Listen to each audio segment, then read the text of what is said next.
പ്രശസ്തരായ പാനലിസ്റ്റുകൾ അടങ്ങുന്ന ഒരു ചർച്ചയാണ് ഇന്നിവിടെ സംഘടിപ്പിച്ചിരിക്കുന്നത്.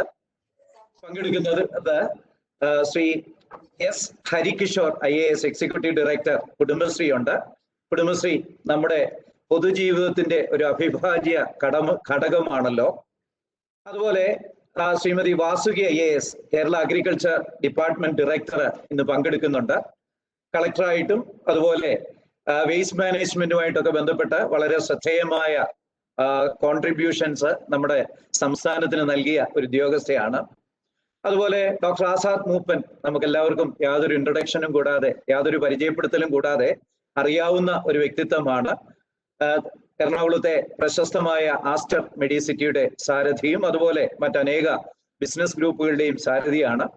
അതുപോലെ ഡോക്ടർ ബാജു ജോർജ് ഉണ്ട്, MD overseas Keralite investment and holding ലിമിറ്റഡിന്റെ സാരഥിയാണ്. അദ്ദേഹവും വളരെ അറിയപ്പെടുന്ന ഒരു വ്യക്തിത്വമാണ്. അതുപോലെ S Shaji state level bankers committee representative, അദ്ദേഹം കാനറ ബാങ്കിലെ ഡെപ്യൂട്ടി ജനറൽ മാനേജറാണ്. നമുക്കൊക്കെ അറിയാവുന്നതുപോലെ ബാങ്കുകൾക്ക് ഇനിയുള്ള നമ്മുടെ പ്രയാണത്തില് വളരെ പ്രധാനപ്പെട്ട ഒരു പങ്ക് വഹിക്കാനുണ്ടല്ലോ. അതുപോലെ ശ്രീ രമേശൻ പാലേരി വന്നിട്ടുണ്ട്. അദ്ദേഹം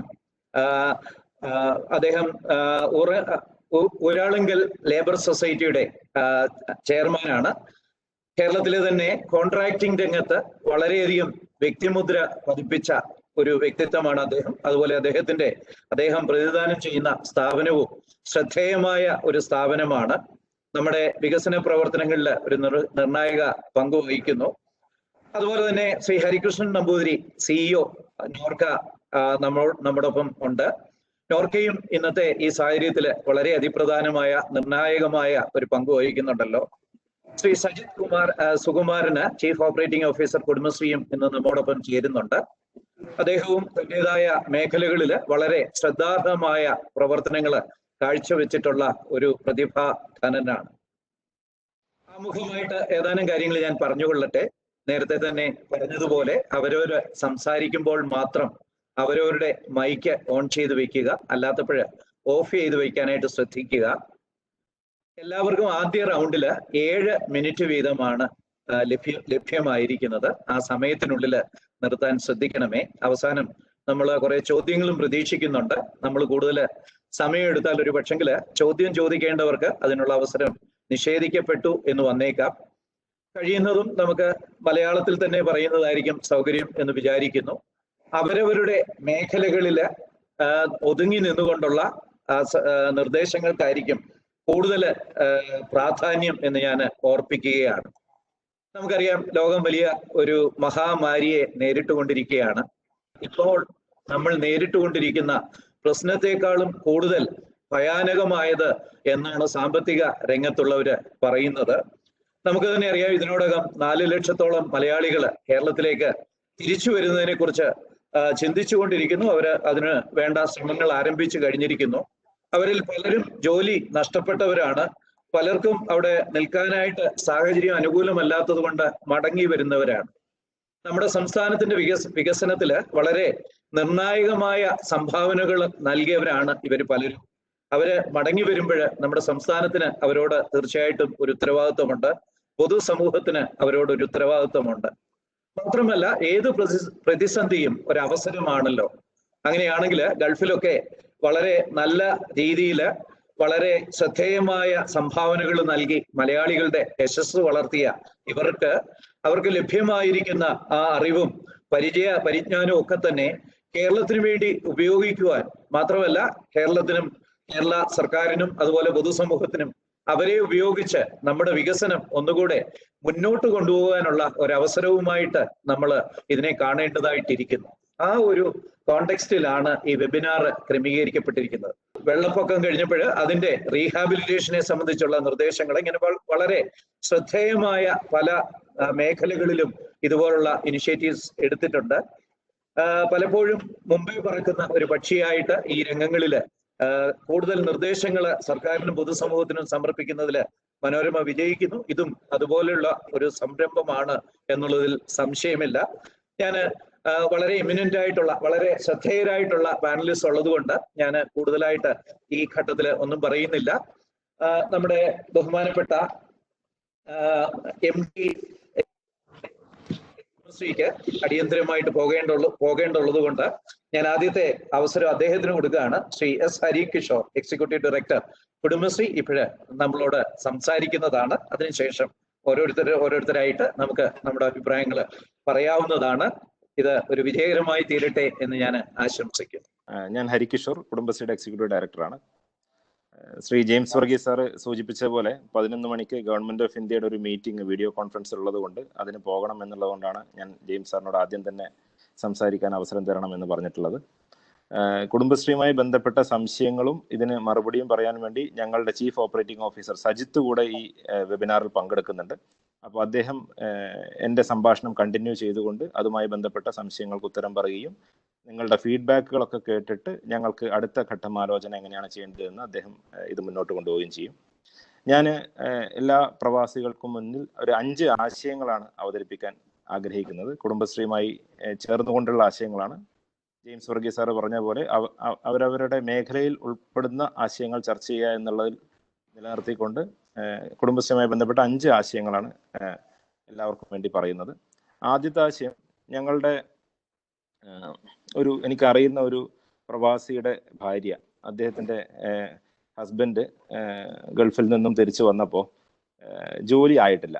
അപ്പോൾ ഞാൻ അവരോട് ചോദിച്ചു എന്തൊക്കെയാണ് ഇപ്പോൾ ചെയ്യുന്നതെന്ന് ചോദിച്ചപ്പോൾ വീട്ടിൽ വലിയ വിഷമത്തിലാണ് അദ്ദേഹം, ഒരു ഡിപ്രഷൻ പോലെയൊക്കെ ഉണ്ട് എന്നുള്ള രീതിയിൽ അവർ പറയുകയുണ്ടായി. അപ്പോൾ കുടുംബശ്രീയുമായി ചേർന്നുകൊണ്ട് ഈ സെമിനാറിന് എന്നെ ക്ഷണിച്ചപ്പോൾ പെട്ടെന്ന് ഓർമ്മ വന്നത് ആ ഒരു കാര്യമാണ്.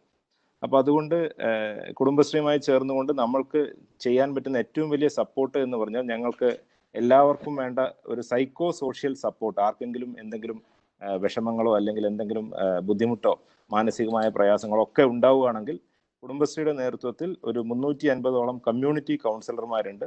അപ്പോൾ അവരിലൂടെ നമുക്ക് വേണ്ട മാനസിക പിന്തുണ കുടുംബങ്ങൾക്ക് നൽകാൻ എപ്പോഴും സാധിക്കും. അപ്പോൾ ഈ ഒരു ബാക്ക്ഗ്രൗണ്ടിൽ നിന്നും അത് ഓർമ്മിച്ചുകൊണ്ട് അങ്ങനെ അത് വെച്ച് തുടങ്ങിയതാണ്. ഇതാണ് ഒന്നാമത്തെ ആശയം. എല്ലാ കുടുംബങ്ങൾക്കും വേണ്ട സൈക്കോ സോഷ്യൽ സപ്പോർട്ട് കൊടുക്കാൻ കുടുംബശ്രീ സിസ്റ്റത്തിന് പറ്റും എന്നുള്ളത് ഇവിടെ അറിയിക്കുകയാണ്.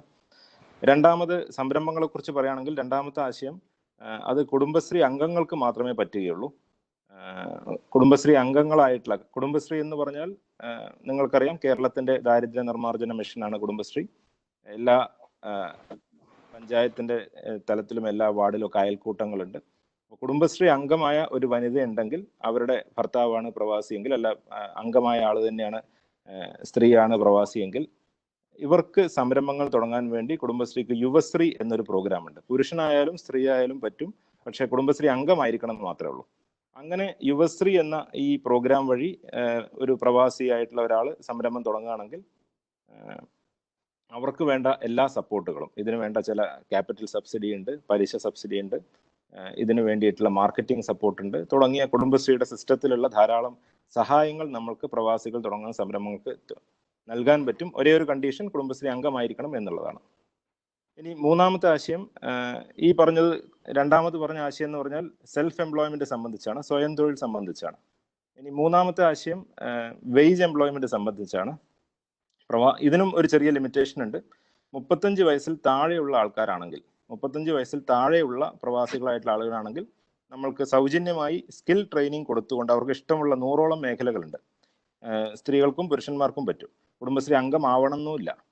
അപ്പോൾ ആർക്കായാലും 35 വയസ്സിൽ താഴെയുള്ള പ്രവാസികൾക്ക് സ്കിൽ ട്രെയിനിങ് സൗജന്യമായി നൽകാനും തുടർന്ന് അങ്ങോട്ട് അവർക്ക് പുതിയൊരു മേഖല പഠിച്ച് പുതിയൊരു ജോലിയിലേക്ക് അല്ലെങ്കിൽ തങ്ങൾ പ്രവർത്തിച്ച മേഖലയിൽ കുറച്ചുകൂടെ സ്കിൽ അപ്ഗ്രേഡ് ചെയ്തുകൊണ്ട് ഇപ്പോൾ ധാരാളം 106 NCVT അപ്രൂവ് ചെയ്ത, സെക്ടർ സ്കിൽ കൗൺസിൽ അപ്രൂവ് ചെയ്ത കോഴ്സുകളാണ് ഉള്ളത്. അത്രയും കോഴ്സുകൾ സൗജന്യമായി പഠിക്കാനുള്ള കുടുംബശ്രീയുടെ നേതൃത്വത്തിലുള്ള ഒരു സ്കീമുണ്ട്. ഗവൺമെന്റ് ഓഫ് ഇന്ത്യയുടെ സ്കീമാണ്, DDUGKY എന്നാണ് പേര്. അപ്പോൾ അതിലൂടെ നമ്മൾക്ക് പ്രവാസികൾക്ക് വേജ് എംപ്ലോയ്മെന്റിന് വേണ്ടി സ്കിൽ ട്രെയിനിങ്ങിലേക്ക് പോകാൻ പറ്റും. ഇനി നാലാമത്തെ ആശയം, ഇത് കുടുംബശ്രീ എന്ന സിസ്റ്റത്തിന്റെ ശക്തിയെ പ്രവാസികൾക്ക് ഉപയോഗിക്കാം എന്നുള്ളതാണ്. കുടുംബശ്രീയിൽ 3 ലക്ഷത്തോളം അയൽക്കൂട്ടങ്ങളാണുള്ളത്, 43 ലക്ഷം വനിതാ അംഗങ്ങളാണുള്ളത്. അപ്പോൾ പ്രവാസികളായിട്ടുള്ള കുടുംബശ്രീയുടെ ഏറ്റവും വലിയ സ്ട്രെങ്ത് എന്ന് പറഞ്ഞാൽ കുടുംബശ്രീയുടെ ഒരു HR സപ്പോർട്ടാണ്, HR സ്ട്രെങ്ത് ആണ്. ഇത്രയും വലിയൊരു നെറ്റ്വർക്കാണ്. അപ്പോൾ പ്രവാസികളായിട്ട് വരുന്ന ആളുകൾ തിരിച്ച് കേരളത്തിൽ വന്ന് കേരളത്തിൽ സേവന മേഖലയിലാണ് ധാരാളം സംരംഭങ്ങൾ തുടങ്ങാനും അവസരങ്ങളും ഉള്ളത്.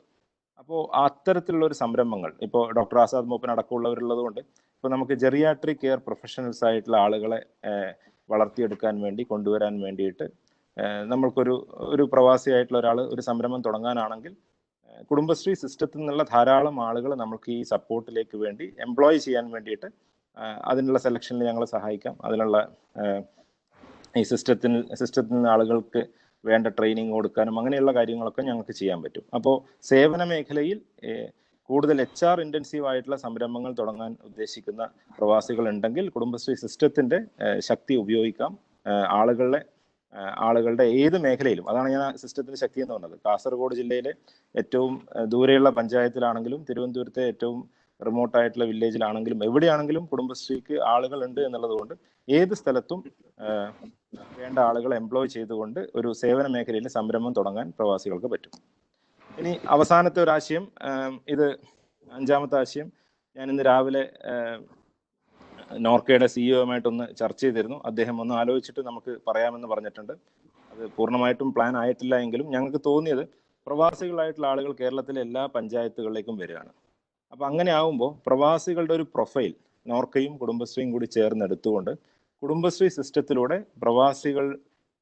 പ്രവാസികളുടെ പ്രൊഫൈലും പ്രവാസികൾ ഏതൊക്കെ രീതിയിൽ പ്രവർത്തിക്കാൻ സാധിക്കും എന്നുള്ള വിവരം പരമാവധി ആളുകളിലേക്ക് എത്തിക്കുക എന്നുള്ള കാര്യം ഞങ്ങൾക്ക് കുടുംബശ്രീക്ക് ചെയ്യാൻ പറ്റും. ഒരു ഫുഡ് ടെക്നോളജിയിൽ എക്സ്പേർട്ട് ആയിട്ടുള്ള അല്ലെങ്കിൽ കുക്കിങ്ങിൽ എക്സ്പേർട്ട് ആയിട്ടുള്ള പ്രവാസിയായിട്ടുള്ള ഒരാൾ വരികയാണെങ്കിൽ അദ്ദേഹം നാട്ടിൽ വന്നാൽ ഇങ്ങനെ ഒരാൾ നമ്മുടെ നാട്ടിലുണ്ട്, ഇദ്ദേഹത്തിന്റെ സ്ട്രെങ്ത് ഇതാണ് എന്ന് പറഞ്ഞിട്ട് പരമാവധി സ്ഥലങ്ങളിലേക്ക് ഈ വിവരം കൊടുക്കാനും അങ്ങനെ അദ്ദേഹത്തിന് കൂടുതൽ സംയോജനങ്ങൾ, കൂടുതൽ കൺവേർജൻസ് സാധിക്കാനും കുടുംബശ്രീക്ക് സാധിക്കും. അപ്പോൾ ഈ ഒരു ആശയം നടപ്പിലാക്കുന്നത് സംബന്ധിച്ച ഇന്നൊരു ആശയം വന്നതാണ്. അപ്പോൾ തീർച്ചയായും എനിക്ക് വളരെ പ്രതീക്ഷയുണ്ട് അതിൽ. കാരണം പ്രവാസികൾക്ക് തങ്ങളുടെ സ്ട്രെങ്ത് ഉപയോഗിക്കാൻ വേണ്ടി സ്ട്രെങ്ത് പരമാവധി ആളുകളിലേക്ക് എത്തിച്ചുകൊണ്ട് സംയോജനങ്ങൾ സാധ്യമാക്കാൻ വേണ്ടി കുടുംബശ്രീയിലൂടെ സാധിക്കും. ഈ 5 ആശയങ്ങളാണ് എല്ലാവരോടുമായിട്ട് പറയാനുള്ളത്. സൈക്കോ സോഷ്യൽ സപ്പോർട്ട് കുടുംബശ്രീയുടെ നേതൃത്വത്തിൽ നൽകാം. യുവശ്രീ എന്ന പ്രോഗ്രാം കുടുംബശ്രീ അംഗങ്ങളാണെങ്കിൽ പുരുഷന്മാർക്കും സംരംഭങ്ങൾ തുടങ്ങാനുള്ള സപ്പോർട്ട് കൊടുക്കാം. പിന്നെ 35 വയസ്സിൽ താഴെയുള്ള ആളുകളാണെങ്കിൽ സ്കിൽ ട്രെയിനിങ് ലഭ്യമായിക്കൊണ്ട് പുതിയൊരു മേഖലയിലേക്ക് കടക്കാനും അവർക്ക് സാധിക്കും. പിന്നെ സേവന മേഖലയിൽ സംരംഭങ്ങൾ ആരംഭിക്കാൻ താല്പര്യമുണ്ടെങ്കിൽ കുടുംബശ്രീയുടെ ഒരു HR സ്ട്രെങ്ത് നമുക്ക് ഉപയോഗിക്കാം. അതേപോലെ പ്രവാസികളുടെ സ്ട്രെങ്ത് മനസ്സിലാക്കിക്കൊണ്ട് പ്രവാസികളായിട്ടുള്ള ആളുകൾ ഏതൊക്കെ സ്ഥലങ്ങളിൽ അവർ വന്നിട്ടുണ്ട്, ഇവരുടെ സേവനം ഉപയോഗിക്കാം, ഇവരുടെ എക്സ്പെർട്ടൈസ് നമുക്ക് ഉപയോഗിക്കാം എന്ന സന്ദേശം പരമാവധി ആളുകളിലേക്ക് എത്തി അവസരങ്ങൾ ഉണ്ടാക്കിയെടുക്കാനും കുടുംബശ്രീക്ക് പറ്റും. ഈ 5 ആശയങ്ങളാണ് ആമുഖമായിട്ട് പറയാനുള്ളത്. ഇതിനുള്ള മറുപടികളും ചർച്ചകളും ഒക്കെ ശ്രീ സജിത്ത് അദ്ദേഹം ഇത് മുന്നോട്ട് കൊണ്ടുപോകും എന്ന് അറിയിക്കുകയാണ്. നന്ദി ഹരികിഷോർ, വളരെ ശ്രദ്ധേയമായ നിർദ്ദേശങ്ങളാണല്ലോ. ഞാൻ അടുത്തത് ശ്രീ കെ ഹരികൃഷ്ണനെ ക്ഷണിക്കുകയാണ്. അദ്ദേഹത്തിന് നേരത്തെ ഒരു മീറ്റിങ്ങിന് CM-ന്റെ മീറ്റിങ്ങിന് പോകേണ്ടതായിട്ടുണ്ട്. ശ്രീ ഹരികൃഷ്ണനെ ക്ഷണിക്കുന്നു. നോർക്കയുടെ ഇപ്പൊ നിലവിലുള്ള ഒരു സമഗ്ര പുനരധിവാസ പദ്ധതിയാണ് ND പ്രേം എന്ന് പറയുന്നത്, Norka department project four return immigrants. ഈ പദ്ധതിയുടെ കീഴിൽ 30 ലക്ഷം രൂപ വരെയുള്ള പ്രൊജക്റ്റുകൾക്ക് 15% ക്യാപിറ്റൽ സബ്സിഡിയും പരമാവധി 3 ലക്ഷം രൂപ, അതോടൊപ്പം കൃത്യമായി തിരിച്ചടയ്ക്കുന്നവർക്ക് 3% പലിശ സബ്സിഡി ആദ്യത്തെ 4 വർഷത്തേക്കും കൊടുക്കുന്ന പദ്ധതിയാണ്. ഈ പദ്ധതിയുടെ കീഴിൽ അഗ്രികൾച്ചർ സംരംഭങ്ങളുണ്ട്, അതുപോലെ ഇൻഡസ്ട്രിയൽ സംരംഭങ്ങളുണ്ട്, അതുപോലെ സർവീസ് സെക്ടറിലുള്ള സംരംഭങ്ങളും നമ്മൾ തുടങ്ങിയിട്ടുണ്ട്. 2019-20 സാമ്പത്തിക വർഷത്തിൽ 1100ഓളം സംരംഭങ്ങളാണ് ഈ ഒരു പദ്ധതിയുടെ കീഴിൽ നമ്മൾ തുടങ്ങിയത്. നിലവിൽ 15ഓളം ബാങ്കുകളുമായിട്ടാണ് നമുക്ക് ധാരണയുള്ളത്. ബാങ്കുകൾ വഴിയാണ് നമ്മൾ ഈ ലോണുകൾ കൊടുക്കുന്നത്. മടങ്ങി വന്ന പ്രവാസികളെ അവർക്ക് ജില്ലാ തലത്തിലും അതുപോലെ താലൂക്ക് തലത്തിലും നമ്മൾ ഓറിയന്റേഷൻ കൊടുക്കുകയും ആ ഓറിയന്റേഷന്റെ അടിസ്ഥാനത്തിൽ സെക്ടർ സ്പെസിഫിക് ആയിട്ടുള്ള ട്രെയിനിങ് കൊടുക്കുകയും ചെയ്യുന്നു. ആ സെക്ടർ സ്പെസിഫിക് ആയിട്ടുള്ള ട്രെയിനിങ് കൊടുത്തിട്ട് അതിനുശേഷം അവർ ഏത് മേഖലയിലേക്കാണോ അവർ പ്രൊജക്ട് ഉദ്ദേശിക്കുന്നത് അതിനൊരു ഡീറ്റെയിൽഡ് പ്രൊജക്ട് റിപ്പോർട്ട് സഹിതം നമ്മൾ ബാങ്കിലേക്ക് കൊടുക്കുകയാണ് ചെയ്യുന്നത്. ഇത് ഒരു സെൽഫ് എംപ്ലോയ്മെന്റ് സ്കീമാണ്. ഈ സ്കീം വളരെ വിജയകരമായിട്ട് നടന്നുകൊണ്ടിരിക്കുകയാണ്. ഇത് കൂടാതെ എനിക്ക് നോർക്കയുടെ ഭാഗത്തു നിന്ന് പറയാനുള്ളത്, ഈ മടങ്ങി വരുന്ന പ്രവാസികളുടെ പ്രധാനമായിട്ടും റീഹാബിലിറ്റേഷൻ എന്ന് പറയുന്നത് ഒന്ന് അവരുടെ സ്കില്ല് മാത്രമല്ല, നമ്മൾ അവരുടെ ബില്ലൂടി എടുക്കണം എന്നുള്ളതാണ്. കാരണം പലർക്കും അവിടെ ഒരു എംപ്ലോയി ആയിരിക്കും, ഇവിടെ വന്ന് സംരംഭം തുടങ്ങണം. അല്ലെങ്കിൽ അവർക്ക് ഇപ്പം അവിടെ ഒരു സംരംഭം നിലവിലുണ്ടായിരിക്കും, അതിൽ നിന്നും അതേ സംരംഭം ഇവിടെ തുടങ്ങണം. അല്ലെങ്കിൽ മടങ്ങി വരുന്ന പ്രവാസികളുടെ മക്കൾക്ക് അല്ലെങ്കിൽ അവരുടെ അടുത്ത തലമുറകൾക്ക് ഇതുപോലൊരു ബിസിനസ് ഇവിടെ തുടങ്ങണം. അതുപോലെ ഓരോരുത്തർക്കും ഓരോ ആസ്പിറേഷൻസും ഓരോ ഡിസയറുമാണുള്ളത്.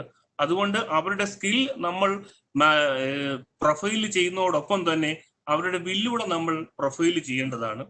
പിന്നെ സ്കിൽ അപ്ഗ്രേഡേഷൻ, മടങ്ങി വരുന്ന പ്രവാസികൾക്ക് നമ്മൾ അടുത്തൊരു പോസിബിലിറ്റിയാണ് റീമൈഗ്രേഷൻ. റീമൈഗ്രേഷൻ നമുക്കറിയാം, ഈ ഒരു കോവിഡ് പശ്ചാത്തലത്തിൽ മൈഗ്രേഷൻ കോറിഡോർ ശരിക്കും മാറുകയാണ്. ഇനിയും ഇതുവരെയുള്ള കാലം നമ്മൾ ഗൾഫ് ആയിരുന്നെങ്കിൽ ഇനി മറ്റു പല മേഖലകളിലേക്കും നമ്മൾ ഡെസ്റ്റിനേഷൻ മാറും. ആ ഡെസ്റ്റിനേഷനിലേക്ക് മൈഗ്രേഷൻ, ഫ്രഷ് മൈഗ്രേഷൻ നടക്കണം എന്നുണ്ടെങ്കിൽ അവിടെയുള്ള സ്കിൽസുകൾ നമ്മൾ അക്വയർ ചെയ്യണം, പ്രത്യേകിച്ചും ലാംഗ്വേജ് സ്കിൽസ്. അങ്ങനെ സ്കിൽ അപ്ഗ്രേഡേഷൻ പ്രോഗ്രാം നിലവിൽ നോർക്കയ്ക്കുണ്ട്. അത് പ്രയോജനപ്പെടുത്തി നമുക്ക് റീമൈഗ്രേഷൻ ഉള്ള ഒരു പോസിബിലിറ്റി ഉണ്ട്. പിന്നെ അടുത്ത പ്രധാനമായിട്ടുള്ളത് റീഇൻറ്റഗ്രേഷൻ ആണ്. റീഇൻറ്റഗ്രേഷൻ പ്രധാനമായിട്ടും നമുക്ക് ചെയ്യണം എന്നുണ്ടെങ്കിൽ ഈ മടങ്ങി വരുന്ന പ്രവാസികള് മൾട്ടി ഏജ്, മൾട്ടി ഡൊമൈൻ എക്സ്പേർട്ടിലുള്ളവരാണ്. അപ്പൊ ഇതൊരു ഹെട്രോജീനിയസ് ഗ്രൂപ്പാണ്. അപ്പം ഈ ഒരു ഹെട്രോജീനിയസ് ഗ്രൂപ്പിനെ ഒരു റിസോഴ്സ് ആയി നമുക്ക് കൺവേർട്ട് ചെയ്യണമെങ്കിൽ വലിയ അളവിലുള്ള ഒരു ബ്രാൻഡിങ് ഇതിന് ആവശ്യമാണ്. മടങ്ങി വരുന്ന പ്രവാസികൾ അവർ ബെറ്റർ വർക്കിംഗ് കൾച്ചറിലും അതോടൊപ്പം മോഡേൺ വർക്കിംഗ് കൾച്ചറിലും എക്സ്പോസ്ഡ് ആയിട്ടുള്ളവരാണ്. അതുകൊണ്ട് ഈ മടങ്ങി വരുന്ന പ്രവാസികളെ ഒരു പ്രത്യേക ബ്രാൻഡായി നമ്മൾ പൊസിഷൻ ചെയ്ത് കഴിഞ്ഞാൽ കേരളത്തിൽ മാത്രമുള്ള ഇന്ത്യയിലുമുള്ള ഡൊമസ്റ്റിക് എംപ്ലോയേഴ്സിന് ഒരു പരിധി വരെ നോർക്കയിലൂടെ ചാനലൈസ് ചെയ്യാൻ പറ്റും. അപ്പോൾ പ്രധാനമായി ഉള്ളത് ഈ പറയുന്ന റീഹാബിലിറ്റേഷൻ ഉള്ള സെൽഫ് എംപ്ലോയ്മെന്റ് സ്കീമുണ്ട്. അതുപോലെ തന്നെ റീമൈഗ്രേറ്റ് ചെയ്യാൻ വേണ്ടിയുള്ള സ്കിൽ അപ്ഗ്രേഡേഷൻ പ്രോഗ്രാം ഉണ്ട്. ഇത് കൂടാതെ നമ്മൾ ഒരു വരുന്ന പ്രവാസികൾക്ക് ഒരു റീഇൻറ്റഗ്രേഷൻ മോഡലുമാണ് നമ്മൾ വിഭാവനം ചെയ്യുന്നത്. Thank you very much. നമ്മുടെ ഇന്നത്തെ ഈ പ്രോഗ്രാം സ്പോൺസർ ചെയ്യുന്നത് KLM ആക്സീവയും ഫിൻവെസ് ലിമിറ്റഡുമാണ്. അവരെ പ്രത്യേകമായിട്ട് അഭിനന്ദിക്കുകയാണ്. നമുക്കിനിയും അടുത്ത പ്രസന്റേഷനിലേക്ക് പോകാം. Shrimati Vasuki IAS, Kerala agriculture department ഡയറക്ടറാണ്. ഞാൻ മൈക്ക് കൈമാറും. എല്ലാവർക്കും നമസ്കാരം. അപ്പോ ഈ ഒരു വെബിനാറിൽ എന്നെ വിളിച്ചതിന് വളരെ നന്ദി. ആദ്യം എനിക്ക് കുറച്ച് ആമുഖമായിട്ട് കുറച്ച് കാര്യങ്ങൾ സംസാരിക്കാനുള്ളത്. ഈ ഒരു വിഷയത്തിലേക്ക് കടക്കുന്നതിന് മുൻപ് ചെറിയ കാര്യങ്ങൾ ആമുഖമായിട്ട് എനിക്ക് പറയാനുണ്ട്. നമുക്ക് പ്രധാനമായിട്ട് ഇത് നോക്കേണ്ടത്, ഇപ്പോ ഈ ഒരു കൊറോണ സാഹചര്യം ആയാലും ഇത്രയും കാലം ഒരുപാട് പുതിയ പുതിയ വൈറസുകൾ ഉണ്ടായിരുന്നു. സാർസ് ഉണ്ടായിരുന്നു, നിപ്പ ഉണ്ടായിരുന്നു. ഇപ്പൊ ഇതെല്ലാം തന്നെ ശരിക്കും പറഞ്ഞാൽ ഈ കഴിഞ്ഞ ഈ ഒരു മോഡേണൈസേഷന്റെ ഭാഗമായിട്ട് വന്ന് ഡീഫോറസ്റ്റേഷൻ, പിന്നെ ഇതുപോലത്തെ ഒരു പ്രശ്നങ്ങൾ കൊണ്ടാണ് വന്നത്. അപ്പോ നമ്മൾ ഇത്രയും കാലം എസ്പെഷ്യലി ഒരു പോസ്റ്റ് ഇൻഡസ്ട്രിയൽ റെവല്യൂഷൻ തൊട്ട് നമ്മുടെ ഒരു ഡെവലപ്മെന്റ് പറയുന്നത് തന്നെ it was more based on materialism. ശരിക്കും ഈവൻ ദ ഹാപ്പിനെസ് എന്ന് പറയുന്നത് പോലും, ഹാപ്പിനെസ് എന്ന് പറയുന്നത് പോലും was defined in terms of material possessions. അങ്ങനെ ഒരു വലിയ ഒരു ചേഞ്ച് ഓഫ് കോഴ്സ് നമുക്ക് ഈ ഒരു പോസ്റ്റ് ഇൻഡസ്ട്രിയൽ റെവല്യൂഷൻ കഴിഞ്ഞ് നമുക്ക് കാണാൻ കഴിയും. അപ്പൊ അത് ഒരു പ്രധാന കാരണമാണ് ഇപ്പോ ഈ സാഹചര്യത്തിൽ നമ്മുടെ ഒരു ഹ്യൂമാനിറ്റി തന്നെ ഈ ഒരു സാഹചര്യത്തിൽ എത്തിയതിന്റെ ഒരു പ്രധാന കാരണം this kind of development that we been adopting for the past 2 centuries. അപ്പൊ ഈ ഒരു സാഹചര്യത്തിൽ ഇപ്പൊ എല്ലാവരും സംസാരിക്കുന്നുണ്ട്, ഈ കൊറോണ സമയത്തുള്ള ലോക്ക്ഡൌൺ കൊണ്ട് പ്രകൃതിയിൽ ഒരുപാട് മാറ്റങ്ങൾ വന്നിട്ടുണ്ട്, വൈൽഡ് ലൈഫിൽ ഒരുപാട് മാറ്റങ്ങൾ വന്നിട്ടുണ്ട്, because the human intervention has reduced. അപ്പോൾ ഇതിലെ എനിക്ക് ഇനി നമ്മൾ മുന്നോട്ട് എങ്ങനെ പോകണം എന്ന് ആലോചിക്കുമ്പോൾ പ്രധാനമായിട്ട് നമ്മൾ നോക്കേണ്ടത് ഇനിയും it's not going to be the same business as usual. നമ്മൾ ഇനിയും ഇതിനു മുൻപ് ചെയ്ത അതേ കാര്യങ്ങൾ വീണ്ടും ചെയ്യണം എന്ന് ആലോചിക്കുന്നത് I don't think it will be the right way to go forward. So ഇനി നമ്മൾ മുന്നോട്ട് പോകുന്നത് we should be very very sensitive to the environmental concerns and also to the biodiversity and all that. അപ്പോ അതില് പ്രത്യേകിച്ച് ഇതിലെ പറയാനുള്ളത് we need to have a dream. നമ്മള് we always dream in terms of materialistic terms. നമ്മുടെ സ്വപ്നങ്ങൾ എല്ലാം തന്നെ ഒരു നല്ല വൈറ്റ് കോളർ ജോബ് മേടിക്കുക. ആ വൈറ്റ് കോളർ ജോബ് നല്ല ഒരു you can sit in a very comfortable air conditioned room in front of a computer or whatever. അങ്ങനെ ഒരു നല്ല ഒരു വൈറ്റ് കോളർ ജോബ് മേടിക്കുക, നല്ല ഒരു സാലറി കിട്ടുക, അതുകൊണ്ട് we can keep on accumulating things. ഇങ്ങനെയുള്ള സ്വപ്നങ്ങളാണ് നമ്മൾ കുട്ടികൾക്ക് നമ്മൾ പഠിപ്പിക്കുന്നത്. ഞാൻ കുട്ടിയായിരുന്ന സമയം പോലും ഇങ്ങനെയുള്ള ഒരു സ്വപ്നങ്ങളാണ് നമ്മൾ എല്ലാവരും കണ്ടു വളർന്നത്. പക്ഷേ now I think as a society, as humanity, we need to redefine our dreams. നമ്മൾ എന്താണ് സ്വപ്നം കാണേണ്ടത് എന്ന് പറയുന്നത് തന്നെ നമ്മൾ റീഡിഫൈൻ ചെയ്യേണ്ടി വരും എന്ന് ആവർത്തിച്ച് പറയുവാണ്. സോ അപ്പൊ അതിലേക്ക് പ്രധാനമായിട്ട് one thing I would like to say is that ഇപ്പൊ എല്ലാവരും you will all agree with me, നിങ്ങൾ എല്ലാവരും സമ്മതിക്കും, നമ്മുടെ ഇപ്പോ ഒരു ജീവിത രീതി എന്ന് പറയുന്നത് I don't think it's very good in every വേ. എല്ലാ സാഹചര്യത്തിലും നോക്കിയാലും ഇപ്പോ തൽക്കാലം നമ്മൾ ജീവിക്കുന്ന ജീവിത രീതി എന്ന് പറയുന്നത് it's not a great lifestyle. നമുക്ക് ഇറ്റ്സ് നോട്ട് വിത്ത് നേച്ചർ, നമ്മൾ നേച്ചറോട് ഒതുങ്ങി പോകുന്നില്ല. And we don't have a good stress free life. We are not having a very happy life. അപ്പൊ ഇങ്ങനെയുള്ള ഒരുപാട് കാര്യങ്ങൾ നമ്മൾ we have to really start rethinking on what we are expecting out of our life. അപ്പൊ അങ്ങനെ നോക്കുമ്പോൾ I feel it is time to get back to nature. Nature എന്ന് പറയുന്നത് ഞാൻ എപ്പോഴും വ്യക്തിപരമായിട്ട് വിശ്വസിക്കുന്നത്, ഇപ്പോ നമ്മുടെ സമൂഹത്തിൽ ഉള്ള ഒത്തിരി ആരോഗ്യ പ്രശ്നങ്ങൾ, so much of illnesses are happening, whether it is infection or diabetes or hypertension or cancer. ഇതെല്ലാം ഒരു പ്രധാന കാരണം എന്ന് പറയുന്നത് we become very disconnected with nature. നമ്മൾ മറന്നു പോകുന്നു നമ്മളും പ്രകൃതിയുടെ ഒരു ഭാഗമാണ്. പക്ഷെ നമ്മൾ പ്രവർത്തിക്കുന്ന രീതി എന്ന് പറയുന്നത് പ്രകൃതിനെ എത്രമാത്രം ദൂരെ അകലെ വെച്ചിട്ട് നമ്മൾ ഇൻസുലേറ്റ് ചെയ്ത് എൻകാപ്സുലേറ്റ് ചെയ്തിട്ടാണ് നമ്മുടെ ജീവിത രീതി ഉള്ളത്. പക്ഷെ അപ്പൊ ഇതിനിടയ്ക്ക് നമ്മൾ മറന്നുപോയി നമ്മൾ പ്രകൃതിയുടെ ഭാഗമാണ്. We are as much part of nature as nature is part of us. അപ്പോൾ വീണ്ടും നമ്മുടെ ജീവിതത്തില് പ്രകൃതിനെ തിരിച്ചു കൊണ്ടുവരാനുള്ള ഒരു അവസരമായിട്ടാണ് ഈ പോസ്റ്റ് കൊറോണ സിറ്റുവേഷൻ ഞാൻ കാണുന്നത്. അപ്പൊ അങ്ങനെയുള്ള കാര്യങ്ങളിൽ നമ്മുടെ സർക്കാർ ഇപ്പോ മുൻകൈ എടുത്ത് ഒരുപാട് കാര്യങ്ങൾ കൃഷി മേഖലയിൽ ചെയ്യുന്നുണ്ട്. അപ്പൊ പ്രകൃതിയിലൂടെ തിരിച്ചു പോകാനുള്ള ഏറ്റവും ഒരു നല്ല അവസരം കൃഷി മേഖലയിലേക്കാണ് ഉള്ളത്. ഇവിടെ നമുക്ക് ഇപ്പോ ഈ കൊറോണ സാഹചര്യത്തിൽ നമുക്ക് മനസ്സിലായി ഇതേ സിറ്റുവേഷനും ഇനി വരുന്ന സമയങ്ങൾ ഇനിയും it's going to be all the more challenging. വെല്ലുവിളികൾ കൂടുക ഒഴികെ കുറയാൻ പോകില്ല. ബിക്കോസ് കാലാവസ്ഥാ വ്യതിയാനം എന്ന് പറയുന്ന ഒരു റിയാലിറ്റി ഇപ്പോഴും നമ്മുടെ മനസ്സിൽ എല്ലാവർക്കും സിങ്ക് ആയിട്ടുണ്ടോ എന്ന് എപ്പോഴും ഒരു സംശയമുണ്ട്. So but climate change is a very big reality. And ഈ കൊറോണ സമയത്ത് നമ്മൾ അത് ഉണരണം ആദ്യം. അപ്പോ ഇനിയും വരുന്ന ദിവസങ്ങളിൽ അത് പ്രളയങ്ങളായാലും വരൾച്ചകളായാലും പകർച്ച രോഗങ്ങളായാലും എന്തായാലും അത് കൂടാൻ പോകുന്നേ ഒഴികെ അത് കുറയാൻ പോകില്ല. സോ അപ്പോ നമുക്ക് സർക്കാർ മുന്നോട്ട് എടുത്തു വെച്ചിട്ടുള്ള ഈ സ്വയം പര്യാപ്തത നിലയിലേക്ക് എത്താനുള്ള ഒരു ഏറ്റവും വലിയ അവസരമായിട്ട് ഞാൻ കാണുന്നു. സെൽഫ് സഫിഷ്യൻസി എന്ന് പറയുമ്പോൾ എല്ലാ രീതിയിലും സെൽഫ് സഫിഷ്യൻസി വേണം എന്നാണ് ഞാൻ ആഗ്രഹിക്കുന്നത്. പക്ഷേ ഏറ്റവും വളരെ അടിസ്ഥാനപരമായിട്ടുള്ള കാര്യം എന്ന് പറയുന്നതാണ് ഭക്ഷണം. നമ്മള് എയർ, ഫുഡ് ആൻഡ് വാട്ടർ, ഇത് മൂന്നും ഇല്ലെങ്കിൽ നമുക്ക് ജീവിക്കാൻ പറ്റില്ല.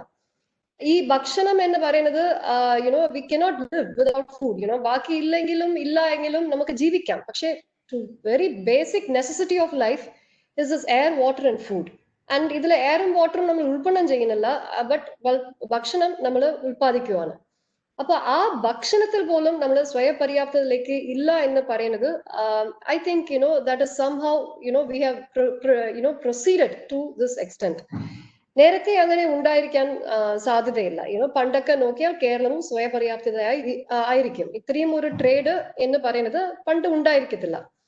അപ്പോ we can learn from our roots and using modern technology തീർച്ചയായിട്ടും നമുക്ക് സ്വയം പര്യാപ്തതയിലേക്ക്, ഭക്ഷ്യ സ്വയം പര്യാപ്തതയിലേക്ക് എത്താൻ തീർച്ചയായിട്ടും സാധിക്കും. I know there are a lot of debates, but there are technologies and നമുക്ക് എല്ലാ അവൈലബിൾ സ്പേസും അർബൻ ഏരിയാസിലും നമുക്ക് നല്ല രീതിയിൽ ഫാമിംഗ് കൊണ്ടുവരികയും ആൻഡ് നമ്മുടെ ഒരു ഫുഡ് കൾച്ചർ തന്നെ മാറ്റിയെടുത്താൽ തീർച്ചയായിട്ടും ഒരു healthy food security and food self സഫിഷ്യൻസിലേക്ക് തീർച്ചയായിട്ടും എത്താൻ കഴിയും.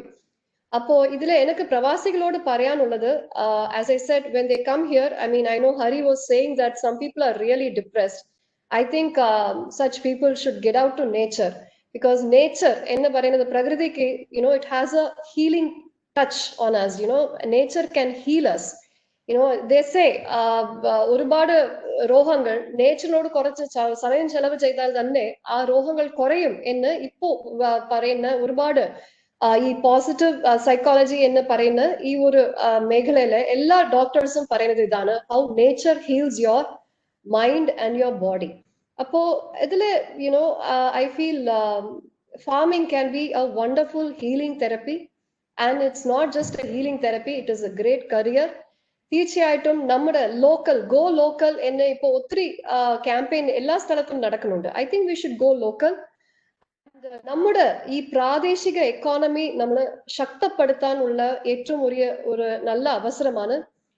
ഒത്തിരി സ്ഥലം ഇപ്പോൾ വെറുതെ കിടപ്പുണ്ട്. അത് അർബൻ മേഖലയിലായാലും ശരി, റൂറൽ മേഖലയിലായാലും ശരി, ഒത്തിരി സ്ഥലങ്ങൾ ഇപ്പോൾ വെറുതെ കിടപ്പുണ്ട്. ആ സ്ഥലങ്ങളെല്ലാം ഏറ്റെടുത്ത് നമുക്ക് കൃഷി ചെയ്യുവാനും ചെയ്യുന്ന ഭക്ഷണം നമ്മുടെ മലയാളികൾ തന്നെ, കേരളീയർ തന്നെ കഴിക്കുവാനും ഉള്ള ഒരു എക്കണോമിക് സിസ്റ്റത്തിലേക്ക് വരാനുള്ള ശ്രമങ്ങൾ ഇപ്പോൾ സർക്കാർ ഭാഗത്തു നിന്ന് ഉണ്ടാവുന്നുണ്ട്. അപ്പോൾ ഈ ഒരു അവസരത്തെ ഉപയോഗിച്ച് എല്ലാവരും കൃഷിയിലേക്ക് വരണം എന്ന് ആഗ്രഹിച്ചു കൊള്ളുന്നു. Thank you. Thanks for the proposals submitted by you. ഇനി അടുത്തതായിട്ട് ഡോക്ടർ ആസാദ് മൂപ്പനെ തന്റെ ആശയങ്ങൾ പങ്കുവയ്ക്കാനായിട്ട് ക്ഷണിച്ചുകൊള്ളും. വളരെ നല്ല കുറെ നിർദ്ദേശങ്ങൾ നാം കേൾക്കുകയുണ്ടായി. അപ്പോൾ എനിക്ക് പറയാനുള്ളത് രണ്ട് നിലയിലാണ്. ഒന്ന്, നോർക്കയുടെ ഒരു ഡയറക്ടർ എന്ന നിലയിലും അതിൻ്റെ ഈ ഒരു പുനരധിവാസത്തിൻ്റെ കാര്യങ്ങളിൽ ഉള്ള ഒരു സ്റ്റാൻഡിംഗ് കമ്മിറ്റിയുടെ ഒരു പ്രതിനിധി അല്ലെങ്കിൽ അതിൻ്റെ ഹെഡ് ചെയ്യുന്ന ആൾ എന്നുള്ള നിലയിലുള്ള ചില കാര്യങ്ങൾ. മറ്റൊന്ന്, ഒരു മെഡിക്കൽ രംഗത്തുള്ള കുറെ കാലത്തെ ഒരു പരിചയം വെച്ചിട്ടുള്ള ചില കാര്യങ്ങൾ. ഇത് രണ്ടുമാണ് ഞാൻ പറയാൻ ഉദ്ദേശിക്കുന്നത് ഈ തന്നിട്ടുള്ള 7 മിനിറ്റിനകം. ആദ്യമായിട്ട് ഇതൊരു അവസരമായിട്ട് എടുക്കണം തിരിച്ചു വരുന്ന ആൾക്കാർ കേരളവും എന്നാണ് എനിക്ക് പറയാനുള്ളത്. ഇതൊരു ഒരു ചാലഞ്ച് എന്നതിന് പകരം ഒരു ഓപ്പർച്യൂണിറ്റി ആയിട്ട് നാം സ്വീകരിക്കണം. ആ നിലയിൽ ഇതിനെ നേരിട്ട് കഴിഞ്ഞാൽ ഇപ്പോൾ 1,00,000 ആൾക്കാർ വരും എന്നൊക്കെ പറഞ്ഞാലും ഒരു പക്ഷെ അത്രയൊന്നും ഉണ്ടായി എന്ന് വരില്ല. ഇനി വന്നാൽ തന്നെ ഈ 1,00,000 ആൾക്കാർ അതിലും കൂടുതൽ ആൾക്കാരെ ഉൾക്കൊള്ളാനും അവർക്ക് ഏറ്റവും നല്ല രീതിയിൽ ഇപ്പം ഉള്ളതിലും നല്ല രീതിയിൽ അവരുടെ ജീവിതം വളർത്തിയെടുക്കാനും അതേപോലെ കേരളത്തിൻ്റെ സമ്പദ്ഘടനയും കേരളത്തിൻ്റെ ഒട്ടാകെയുള്ള എല്ലാ കാര്യങ്ങളിലും മുന്നോട്ട് പോകാനുള്ള ഒരു സാഹചര്യം നമുക്കുണ്ടായിരിക്കും എന്നുള്ളതാണ് എനിക്ക് തോന്നുന്നത്. എനിക്ക് പ്രധാനമായിട്ട് പറയാനുള്ള ഒരു നിർദ്ദേശം, കേരളത്തിൽ 1000 പഞ്ചായത്തുകളുണ്ട്. ഇവിടെ സൂചിപ്പിക്കുകയുണ്ടായി, പഞ്ചായത്ത് കുടുംബശ്രീയുടെ കാര്യത്തിലും പറഞ്ഞു, അതേപോലെ തന്നെ മറ്റ് ഉള്ളവരും സൂചിപ്പിച്ചു. ഈ 1000 പഞ്ചായത്തുകളിലും ഓപ്പർച്യൂണിറ്റീസ് ഉണ്ട്. ഈ 1000 പഞ്ചായത്തുകളിൽ നിന്നും ഇതേപോലെയുള്ള NRKs കേരളത്തിൽ നിന്നുള്ളവർ ലോകത്തിൻ്റെ പല ഭാഗത്തുമുണ്ട്, പ്രത്യേകിച്ച് ഗൾഫ് രാജ്യങ്ങളിൽ. അപ്പം ഈ ആൾക്കാരെ ഉൾപ്പെടുത്തിക്കൊണ്ടുള്ള ഒരു സ്കീം അത് ഡെവലപ്പ് ചെയ്യാൻ പറ്റിക്കഴിഞ്ഞു കഴിഞ്ഞാൽ നമുക്ക് അതിൽ കൂടി ഈ പറഞ്ഞ പല കാര്യങ്ങളും നേടാൻ പറ്റും. ഏറ്റവും പ്രധാനമായിട്ട് നാം ചെയ്യേണ്ടത് എല്ലാ പഞ്ചായത്തുകളിലും ഒരു NRK കോഓപ്പറേറ്റീവ് സൊസൈറ്റി സ്ഥാപിക്കുവാനുള്ള ഒരു ഗവൺമെന്റ് ഭാഗത്തുനിന്ന് ഓൾറെഡി അതിനുള്ള നോർക്ക സമർപ്പിച്ച, ഞാനൊക്കെ നേതൃത്വം എടുത്തുകൊണ്ടാണ് അത് സമർപ്പിച്ചത്, അത് ഗവൺമെന്റ് അംഗീകരിച്ചിട്ടുണ്ട്, ഒരു NRK കോഓപ്പറേറ്റീവ് സൊസൈറ്റി. അപ്പോൾ അതിൻ്റെ ഒരു ഘടന, പുറത്തു നിന്നുള്ള NRKs അവർ ഓൾറെഡി അവർക്ക് സാമ്പത്തികമായിട്ടൊക്കെ കഴിവുള്ള ആൾക്കാരായിരിക്കും പുറത്തുള്ള ആൾക്കാർ. ഓരോ പഞ്ചായത്തിൽ നിന്ന് പുറത്തുള്ള NRIs അവർ പണം അയക്കുന്നു. ആ പണം നാട്ടിൽ NRK കോഓപ്പറേറ്റീവ് സൊസൈറ്റി ഉണ്ടാക്കി ഓരോ പഞ്ചായത്തിലും ഉണ്ടാക്കിക്കൊണ്ട് നാട്ടിൽ തിരിച്ചു വന്നിട്ടുള്ള NRKs അവർ അതിൻ്റെ നേതൃത്വം ഏറ്റെടുത്തുകൊണ്ട് പൊതുവെ NRKസിന് ജോലി സാധ്യതയും അതോടൊപ്പം തന്നെ ഒരു ബിസിനസ് ഓപ്പർച്യൂണിറ്റിയും എന്നുള്ള നിലയിൽ അത് മുന്നോട്ട് കൊണ്ടുപോവുക എന്നുള്ളതാണ് ഒരു നിർദ്ദേശമായിട്ട് ഗവൺമെന്റിലോട്ട് നമ്മൾ വെച്ചത്. ഗവൺമെന്റ് അത് അംഗീകരിച്ചു, അതിനുള്ള ഒരു ഓർഡറും വന്നിട്ടുണ്ട്. അപ്പോൾ അതിൻ്റെ ചുവടൊപ്പിച്ചുകൊണ്ട് ഏത് പഞ്ചായത്തിൽ എന്താണ് സാധ്യത എന്ന് നോക്കിക്കൊണ്ട്, ഇവിടെ കുടുംബശ്രീയുടെ ശ്രീ ഹരികിഷോർ പറയുകയുണ്ടായി ഒരുപാട് ഓപ്പർച്യൂണിറ്റീസ്, അത് കേരളം മുഴുവൻ എല്ലാ പഞ്ചായത്തിലും ഉണ്ട്. 40-40 ലക്ഷം ആൾക്കാരുള്ള കുടുംബശ്രീ പ്രവർത്തകരും ഉണ്ട്. അപ്പൊ എന്താണ് ഓരോ പഞ്ചായത്തിലും ഉള്ളതെന്ന് നോക്കിക്കൊണ്ട് ഈ തിരിച്ചു വരുന്ന NRIയുടെ അല്ലെങ്കിൽ NRK കഴിവനുസരിച്ച് കൊണ്ട് എങ്ങനെ നമുക്ക് ആ സ്ഥലത്ത് എന്തെങ്കിലും തുടങ്ങാൻ പറ്റും എന്നുള്ളതാണ് നോക്കേണ്ടത്. ഇവിടെ ഡോക്ടർ വാസുകി പറഞ്ഞ പോലെ അഗ്രികൾച്ചറൽ ഫീൽഡിൽ നമുക്ക് കേരളത്തിൽ മുഴുവൻ വലിയ സാധ്യതകളുണ്ട്. അത് പലതും തന്നെ ഇപ്പോൾ ഈ ഫുഡ് പ്രോസസ്സിങ്ങിന് ഇപ്പോൾ കോക്കനട്ട്, മാംഗോ, ജാക്ക് ഫ്രൂട്ട് ഇതിനൊക്കെ തന്നെ പ്രോസസ്സിങ്ങിനുള്ളതും വാല്യൂ അഡീഷനുള്ള സാധ്യതകളുണ്ട്. ഏറ്റവും നമ്മൾ അതിലാണ് ശ്രദ്ധിക്കേണ്ടത്. അതേപോലെ തന്നെ ഓർഗാനിക് വെജിറ്റബിൾസിന്റെ കൾട്ടിവേഷൻ, ഫാം സ്റ്റേസ് വലിയ ഓപ്പർച്യൂണിറ്റിയാണ്. ഓരോരോ സ്ഥലത്തും നമുക്ക് ഫാം സ്റ്റേസ് ചെയ്യാൻ പറ്റും. പിന്നെ ഈ ഓരോ സ്ഥലത്തും തന്നെ നമുക്ക് ബാക്ക് ഓഫീസസ് തുടങ്ങാൻ പറ്റും. ഇപ്പോൾ പുറത്തു നിന്ന് വരുന്ന ആൾക്കാർ അതിലൊക്കെ നല്ല വിദഗ്ധമായിട്ടുള്ള ആൾക്കാരാണ് ഈ വരുന്നത്. അപ്പൊ അവർക്ക് ഇവിടെ ആവശ്യത്തിന് ഇപ്പോൾ ഒരു അക്കൗണ്ടിങ് ഓഫീസോ അല്ലെന്നുണ്ടെങ്കിൽ വേറെ ഒരു ഇൻഷുറൻസിന്റെ ഒരു മാനേജ്മെന്റിനുള്ള റവന്യൂ സൈക്കിൾ മാനേജ്മെന്റിനുള്ള ഓഫീസോ പഞ്ചായത്ത് തലത്തിൽ തന്നെ തുടങ്ങിക്കൊണ്ട് കണക്ടിവിറ്റി ഒക്കെ നല്ലതായതുകൊണ്ട് അത് തുടങ്ങാൻ പറ്റും. അതേപോലെ തന്നെ വേറൊരു പ്രധാനപ്പെട്ട ഒരു കാര്യം, നമുക്ക് ഓരോ പഞ്ചായത്ത് തലത്തിൽ തന്നെ ഈ തിരിച്ചു വരുന്ന ആൾക്കാർ പല ട്രേഡിലും വളരെ പ്രാവീണ്യമുള്ളവരായിരിക്കും. അവർക്ക് സ്കിൽ ഡെവലപ്മെന്റിനുള്ള അവർക്ക് കേന്ദ്രങ്ങൾ തുടങ്ങാൻ പറ്റും ഓരോ പഞ്ചായത്തിലും. തിരിച്ചു വന്ന ഒരാൾ ഇപ്പോൾ അയാൾ ഒരു പ്രത്യേകമായിട്ടൊരു സ്കില്ലിൽ വെൽഡിങ്ങിൽ വിദഗ്ധനായ ഒരാളാണ് ഒരു പഞ്ചായത്തിൽ തിരിച്ചു വന്നത് എന്നുണ്ടെങ്കിൽ ആ വെൽഡിങ്ങിൽ ഒരു ടെക്നോളജി കൊണ്ട് അത് ഒരു ബിസിനസ് ആയിട്ട് ആ പഞ്ചായത്തിൽ ഈ കോഓപ്പറേറ്റീവ് സൊസൈറ്റിയുടെ കീഴിൽ തുടങ്ങാം. മറ്റൊന്ന് ഈ ലേബർ സപ്ലൈ ആണ്. ലേബർ സപ്ലൈ ഇവിടെ ഒരുപാട് ഉള്ളതാണ് ഗൾഫ് രാജ്യങ്ങളിലൊക്കെ. നമ്മൾ അതിവിടെ ഒരു ബിസിനസ്സാണ് ശരിക്കും. ഇത് നമ്മളിപ്പോൾ പുറത്തു നിന്ന് വരുന്ന അതിഥി തൊഴിലാളികളെ ഉപയോഗിച്ചിട്ടാണ് കേരളത്തിൽ ഒരുപാട് കാര്യങ്ങൾ നടക്കുന്നത്. അപ്പൊ അതിനു വേണ്ടിയിട്ട് തന്നെ ഒരു ബിസിനസ് ആയിക്കൊണ്ട് തന്നെ ഒരു ലേബർ സപ്ലൈ ഓരോ പഞ്ചായത്ത് അടിസ്ഥാനത്തിലും തുടങ്ങാം. ഇത് കൂടാതെ മറ്റൊന്ന് എനിക്ക് തോന്നിയത്, പുറത്തു വരുന്ന പലർക്കും ജോലിക്ക് ഒരു പ്രശ്നവും ഉണ്ടാവില്ല. ഈ വരുന്ന എല്ലാവർക്കും തന്നെ ജോബ് കിട്ടും. അതിന്റെ കാരണം എന്താന്ന് വെച്ച് കഴിഞ്ഞാൽ 10-25 ലക്ഷം വിദേശ അതിഥി തൊഴിലാളികൾ കേരളത്തിലുണ്ട്. അതിൽ ഓരോരുത്തരും തന്നെ ഒരു 1000 രൂപയൊക്കെ ഡെയിലി ശമ്പളം കിട്ടുന്ന ആൾക്കാരാണ്. ഈ 1000 രൂപ ഇവിടെ തന്നെ ഉള്ള ഈ ഒരു നാട്ടിൽ നിന്ന് വന്നിട്ടുള്ള പല അവിദഗ്ധ തൊഴിലാളികൾക്കും ഈവൻ വിദഗ്ധ തൊഴിലാളികൾക്കും കിട്ടുന്നില്ല എന്നുള്ളതാണ് സത്യം. 10-30,000 രൂപ ഈ നാട്ടിൽ കിട്ടുകയാണെങ്കിൽ കുടുംബത്തിന്റെ കൂടെ ജീവിക്കാനുള്ള ഒരു അവസരം കിട്ടുകയാണ്. അപ്പൊ ജോലിയുടെ ഒരു കുറവില്ല. നമ്മൾ ഒരു തൊഴിലിന്റെ മഹാത്മ്യം കണക്കിലെടുത്തുകൊണ്ട് എന്ത് ജോലിയായാലും വൈറ്റ് കോളർ ജോബ് എന്നുള്ളതല്ലാതെ എന്ത് ജോലിയും ചെയ്യാൻ നാട്ടിൽ തയ്യാറായി കഴിഞ്ഞാൽ ഈ കേരളത്തിൽ തന്നെ നമുക്ക് എല്ലാവർക്കും ഈ തിരിച്ചു പോകുന്ന ആൾക്കാർക്ക് ജോലി എടുക്കാനുള്ള സാധ്യതയുണ്ട്. അതും ഈ ഒരു കോഓപ്പറേറ്റീവ് സൊസൈറ്റിയുടെ കീഴിൽ നമുക്കൊരു ഇതേപോലെയുള്ള ഒരു ലേബർ സപ്ലൈ ഒക്കെ സ്റ്റാർട്ട് ചെയ്യാം. പിന്നെ ഒരു പ്ലിത്തോറ ഓഫ് ഓപ്പർച്യൂണിറ്റീസ് കേരളത്തിൽ നോക്കിക്കഴിഞ്ഞാൽ കേരളത്തിന്റെ ഏറ്റവും, ഞാൻ ഈ അടുത്ത കാലത്ത് പറയുകയായിരുന്നു, ഏറ്റവും വലിയൊരു ഓപ്പർച്യൂണിറ്റി കേരളത്തിലെ വെള്ളമാണ്. സമൃദ്ധമായി 40 നദികളിലൂടെ ഈ സഹ്യാദ്രിയിൽ നിന്ന് അറബിക്കടലിലേക്ക് ഒഴുകുന്ന ആ ഒരു വെള്ളം, അതാണ് നമ്മളുടെ ഏറ്റവും വലിയ നമ്മളുടെ ഗനി. ഒരു പക്ഷേ അടുത്ത യുദ്ധം തന്നെ വെള്ളം കൊണ്ടായിരിക്കും എന്നാ പറഞ്ഞത്.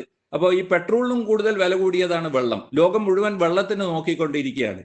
ഈ ഒരു അറ്റ്ലീസ്റ്റ് ഒരു 6 മാസം ഈ കടലിലേക്ക് ഒഴുകുന്ന ഈ വെള്ളം അത് ബോട്ടിൽ ചെയ്തുകൊണ്ട് കേരള വാട്ടർ എന്നുള്ള നിലയിൽ ലോകത്തിന്റെ എല്ലാ ഭാഗത്തും എത്തിക്കാൻ പറ്റി കഴിഞ്ഞാൽ അത് തന്നെ കേരളത്തിന്റെ ഏറ്റവും വലിയൊരു ബിസിനസ്സായി മാറ്റാൻ പറ്റും. അപ്പോൾ ഓപ്പർച്യൂണിറ്റീസിന് ഒരു കുറവുമില്ല. ഓരോ പഞ്ചായത്തിലും അതിനുള്ള സാധ്യതയുണ്ട്. അത് കണ്ടുപിടിച്ചുകൊണ്ട് ഈ ഒരു കോഓപ്പറേറ്റീവ് സൊസൈറ്റിയുടെ കീഴിൽ അത് മുന്നോട്ട് കൊണ്ടുപോവുക എന്നുള്ളതാണ് എനിക്ക് വെക്കാനുള്ള ഏറ്റവും പ്രധാനമായിട്ടുള്ള ഒരു നിർദ്ദേശം. രണ്ടാമതൊരു കാര്യം ഈ ഒരു ഹെൽത്ത് കെയർ സംബന്ധമായിട്ടുള്ളതാണ്. അതും ജോബ് ഓറിയന്റഡ് ആണ്. ഹെൽത്ത് ടൂറിസം കേരളം ഇപ്പം ചെയ്യുന്നത് എന്താണെന്ന് വെച്ച് കഴിഞ്ഞാൽ പ്രധാനമായിട്ടും കേരളം ഇപ്പോൾ ഉള്ളത് ഒരു വെൽനസ് ടൂറിസത്തിലാണ്. ആയുർവേദ റിലേറ്റഡ് ആയിട്ടുള്ള വെൽനസ് ടൂറിസം. അതിൽ നിന്ന് മാറിക്കൊണ്ട് ഇൽനസ് റിലേറ്റഡ് ആയിട്ട് നമ്മൾ അതിനാണ് 95% ആൾക്കാർ ഈ ടൂറിസത്തിന്, ഹെൽത്ത് ടൂറിസത്തിന് ട്രാവൽ ചെയ്യുന്നത്, മെഡിക്കൽ വാല്യൂ ട്രാവൽ. അപ്പൊ കേരളത്തിൽ അതിന് ഏറ്റവും വലിയ ഓപ്പർച്യൂണിറ്റി ഉണ്ട്. അത്രയും നല്ല ഡോക്ടർമാരും നഴ്സുമാരും, പ്രത്യേകിച്ച് കേരളം ഒരു ഹെൽത്ത് കെയർ ബ്രാൻഡ് എന്ന നിലയിൽ നമ്മൾ ഈ കോവിഡ് നമ്മൾ നേരിട്ടതിന് ലോകം മുഴുവനും തന്നെ പ്രശംസ പറ്റിക്കൊണ്ടിരിക്കുകയാണ്. അപ്പൊ കേരളത്തിന്റെ ഹെൽത്ത് കെയറിനെ പറ്റി അത്രയും വലിയൊരു ബ്രാൻഡായി മാറ്റാൻ നമുക്ക് ഏറ്റവും നല്ല സാഹചര്യമാണ്. കേരളത്തിലേക്ക് ഒരുപാട് പേര് രോഗശമനത്തിനായി വരാനും ഈ കാർഡിയാക് സർജറി അല്ലെങ്കിൽ നീ റിപ്ലേസ്മെന്റ്, ഹിപ്പ് റിപ്ലേസ്മെന്റ് ഇതേപോലെയുള്ള ഇൽനെസ്സിന് വേണ്ടി വരാനുള്ള ഒരു സാധ്യത മോഡേൺ മെഡിസിനിലുണ്ട്. അതിനു വേണ്ടിയിട്ട് നമ്മൾ ചെയ്യുമ്പോൾ അതിൻ്റെ കൂടെ ജോലി സാധ്യതകൾ സാധാരണക്കാർക്ക് ഈ തിരിച്ചു വരുന്ന ആൾക്കാർക്കൊക്കെ ഉണ്ടാകും. ഇതിൽ ഈ തിരിച്ചു വരുന്ന ആൾക്കാരിൽ അറബി അറിയുന്ന ആൾക്കാരുണ്ടാകാം. അപ്പൊ അവരൊക്കെ ട്രാൻസ്ലേറ്റേഴ്സ് ആയിട്ട് അവർക്ക് ചെയ്യാൻ പറ്റും. ഈവൻ ഒരു കുക്കാണെങ്കിൽ തന്നെ അറബ് ഫുഡ് വേണ്ട ആൾക്കാരുണ്ടാവും ഈ വരുന്ന കൂട്ടത്തിൽ. അപ്പൊ അറബ് ഫുഡ് ഉണ്ടാക്കാൻ തന്നെ ആ ഒരു കുക്ക് എന്നുള്ള നിലയിൽ പറ്റും. അപ്പൊ അതൊരു ഗൈഡ്സ് ആയിരിക്കാം. ഇതേപോലെ പല സാഹചര്യങ്ങളിലും നമുക്ക് ഇതുകൊണ്ട് മെച്ചം കിട്ടും. ഒരുപാട് പേർക്ക് ജോലി സാധ്യതയുണ്ടാകും. അപ്പൊ ഇതാണ് എനിക്ക് പ്രധാനമായി പറയാനുള്ളത്. ഒരു വലിയൊരു സാധ്യത നമുക്കുണ്ട്, നമ്മളത് ഉപയോഗപ്പെടുത്തണം. ഓരോരോ പഞ്ചായത്തിലും ഈ ഒരു ശക്തി ഉപയോഗിച്ചുകൊണ്ട് NRK കോഓപ്പറേറ്റീവ് സൊസൈറ്റിയിലൂടെ നമുക്കിത് നേടിയെടുക്കാൻ പറ്റും എന്നുള്ളതാണ് എൻ്റെ പ്രതീക്ഷ. താങ്ക് യു ഡോക്ടർ മൂപ്പൻ. നല്ല നിർദ്ദേശങ്ങൾക്കായിട്ട് നന്ദി. അടുത്തതായിട്ട് നമുക്ക് ഡോക്ടർ ബാജു ജോർജിനെ ശ്രദ്ധിക്കാം, MD overseas Keralite investment and holding limited. Thank you. നമസ്കാരം. മലയാള മനോരമയ്ക്കും മോഡറേറ്റർ ആയിട്ടുള്ള ജെയിംസ് സാറിനും ഞാൻ ആദ്യമേ നന്ദി പറയട്ടെ. കൊറോണയും അതിൻ്റെ ബുദ്ധിമുട്ടുകളും തീർച്ചയായിട്ടും വളരെ നിർഭാഗ്യകരമാണ്. തീർച്ചയായും നമ്മൾ അതിൽ നിന്നും we will recover from that. പക്ഷേ ഈ കഷ്ടപ്പാട് വരുമ്പോഴും നമ്മൾ 3 കാര്യങ്ങൾ വളരെ പോസിറ്റീവായിട്ടുള്ളത് നമ്മൾ ശ്രദ്ധിക്കാതെ പോകരുത്. ഒന്ന്, 4th ഇൻഡസ്ട്രിയൽ റെവല്യൂഷൻ ഇന്ന് നേരത്തെ ഏതാണ്ട് 2030 നേടേണ്ടിയിരുന്നത് 2020 തന്നെ നേടുന്ന ഒരു സാഹചര്യത്തിലേക്കാണ് വന്നിരിക്കുന്നത്. ഇനിയുള്ള കാലം കൊറോണ തുടങ്ങിയ ഭയം കൊണ്ട് നമ്മൾ human to human touch maximum കുറയ്ക്കാനാണ് ശ്രമിക്കുക. എന്ന് പറഞ്ഞാൽ ഇപ്പൊ ഡോക്ടർ ആസാദ് മൂപ്പൻ എനിക്കെന്തെങ്കിലും അസുഖം ഉണ്ടെങ്കിൽ എൻ്റെ വേറബിൾ എക്യുപ്മെന്റ്സ് കാരണം ഞാൻ അറിയുന്നതിന് മുമ്പേ ഡോക്ടർ അറിയുന്ന ഒരു സാഹചര്യത്തിലേക്കാണ് നമ്മൾ മാറിക്കൊണ്ടിരിക്കുന്നത്. ഇതിനെ കേരളത്തിന് ഒരുപാട് കോൺട്രിബ്യൂട്ട് ചെയ്യാൻ കഴിയും. പല പല ഏരിയയിലായിട്ട് നമുക്ക് ലീഡർഷിപ്പ് എടുക്കാൻ കഴിയും. അതാണ് ആദ്യത്തെ ഒരു ഓപ്പർച്യൂണിറ്റി ഞാൻ കാണുന്നത്.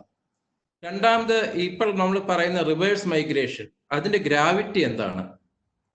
ഉദാഹരണമായിട്ട് നമ്മളിപ്പം ദുബായ് നഗരം എടുക്കുകയാണെങ്കിൽ ഇന്ന് 33 ലക്ഷത്തോളമാണ് ദുബായ് നഗരത്തിലെ ജനസംഖ്യ. അതിൻ്റെ 51% ഇന്ത്യക്കാരാണ്. അതിൽ ബഹുഭൂരിപക്ഷം മലയാളികളും. ഈ 33 ലക്ഷത്തിന് വേണ്ടിയുള്ള ഇൻഫ്രാസ്ട്രക്ചർ നടത്തണമെങ്കിൽ തീർച്ചയായിട്ടും ഈ മൈഗ്രൻസ് തിരികെ പോയെങ്കിൽ മാത്രമേ നടത്താൻ പറ്റുള്ളൂ. ഈ 15% വരുന്ന സ്വദേശിയർക്ക് വേണ്ടി ഈ വലിയ ഇൻഫ്രാസ്ട്രക്ചർ നിലനിർത്താനോ അത് മെയിൻറ്റെയിൻ ചെയ്യാനോ കഴിയുകയില്ല. അപ്പോൾ ഇപ്പോൾ തിരിച്ചു വരും എന്ന് പറയുന്ന 3 ലക്ഷത്തിൽ ബഹുഭൂരിപക്ഷവും തിരികെ പോകുന്ന ഒരു സാഹചര്യമാണുള്ളത്. അപ്പം ഈ വരുന്ന ആളുകൾ വളരെയധികം ടാലന്റഡ് ആണ്, ഒരുപാട് എക്സ്പീരിയൻസ് ഉണ്ട്. ആക്ച്വലി നമ്മൾ അവരെ സഹായിക്കുന്നതിനേക്കാൾ കൂടുതലായിട്ട് അവർക്ക് നമ്മളെ സഹായിക്കാൻ കഴിയുന്ന ഒരു സാഹചര്യമാണ്.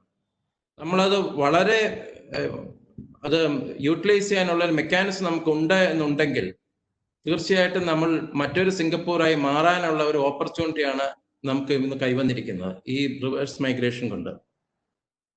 മൂന്നാമത്, നമ്മുടെ കേരളം ഇന്നൊരു കൺസ്യൂമർ സ്റ്റേറ്റ് ആണെങ്കിൽ അതൊരു സെൽഫ് സഫിഷ്യന്റ് സ്റ്റേറ്റ് ആയിട്ട് മാറാനുള്ള ഒരു സാധ്യതയും കൂടി നമ്മൾ കാണുന്നുണ്ട്. ഇപ്പം നമ്മുടെ ബഹുമാനപ്പെട്ട മുഖ്യമന്ത്രി ആണെങ്കിൽ വളരെയധികം അതിന് പ്രാധാന്യം കൊടുത്ത് കൃഷിയും മറ്റുമൊക്കെ പ്രോത്സാഹിപ്പിക്കുന്നുണ്ട്. 4 ലോജിസ്റ്റിക് ഹബ്സ് നമ്മൾ തുടങ്ങുകയാണ്. ഓരോ എയർപോർട്ടുമായിട്ട് ബന്ധപ്പെട്ട് 2 മേജർ എയർപോർട്ട്സ് ഉണ്ട്. അപ്പം ഈ പ്രോഡക്ട്സ് നമുക്ക് ഇവിടുന്ന് മാർക്കറ്റ് ചെയ്യാനും കയറ്റി അയക്കാനും കൂടിയുള്ള ഒരു വലിയൊരു സാഹചര്യമാണ് ഉരിഞ്ഞു വരുന്നത്. പിന്നെ നമ്മൾ ഈ വരുന്ന ആളുകൾ തന്നെ ഒരുപാട് മൈക്രോ എക്സ്പോർട്ടിലേക്ക് തിരിയാൻ സാധ്യതയുണ്ട്. എന്താണ് മൈക്രോ എക്സ്പോർട്ട്? ഈ വരുന്ന ആളുകൾക്ക് കൃത്യമായി അറിയാം അവർ വന്ന ആ മാർക്കറ്റിൽ എന്താണ് റിക്വയർമെന്റ്.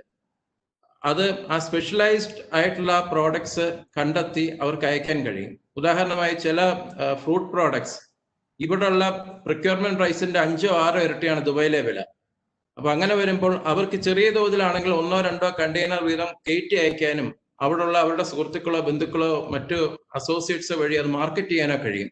അപ്പൊ അങ്ങനെ ഒരുപാട് ഓപ്പർച്യൂണിറ്റീസ് വരുന്ന ഒരു സാഹചര്യമാണ് ഇന്ന് നമുക്കുള്ളത്.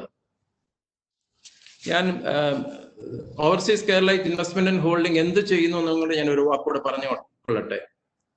ഇത് കഴിഞ്ഞ ഒക്ടോബറിൽ ബഹുമാനപ്പെട്ട മുഖ്യമന്ത്രി അധ്യക്ഷനായി തുടങ്ങിയ ഒരു സർക്കാർ കമ്പനിയാണ്.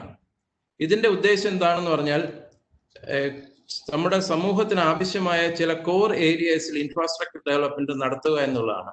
അത് 26% കേരള സർക്കാരിന്റെ ഇൻവെസ്റ്റ്മെന്റ് ആണെങ്കിൽ 74% നോൺ റെസിഡന്റ് ഇന്ത്യൻസിന്റെ ആയിരിക്കും. ഞങ്ങൾ 4 കോർ സെക്ടേഴ്സ് ഇപ്പോൾ ഐഡന്റിഫൈ ചെയ്തിട്ടുണ്ട്. അതിൽ ആദ്യത്തേത് വേസൈഡ് അമ്യൂണിറ്റീസ് ആണ്.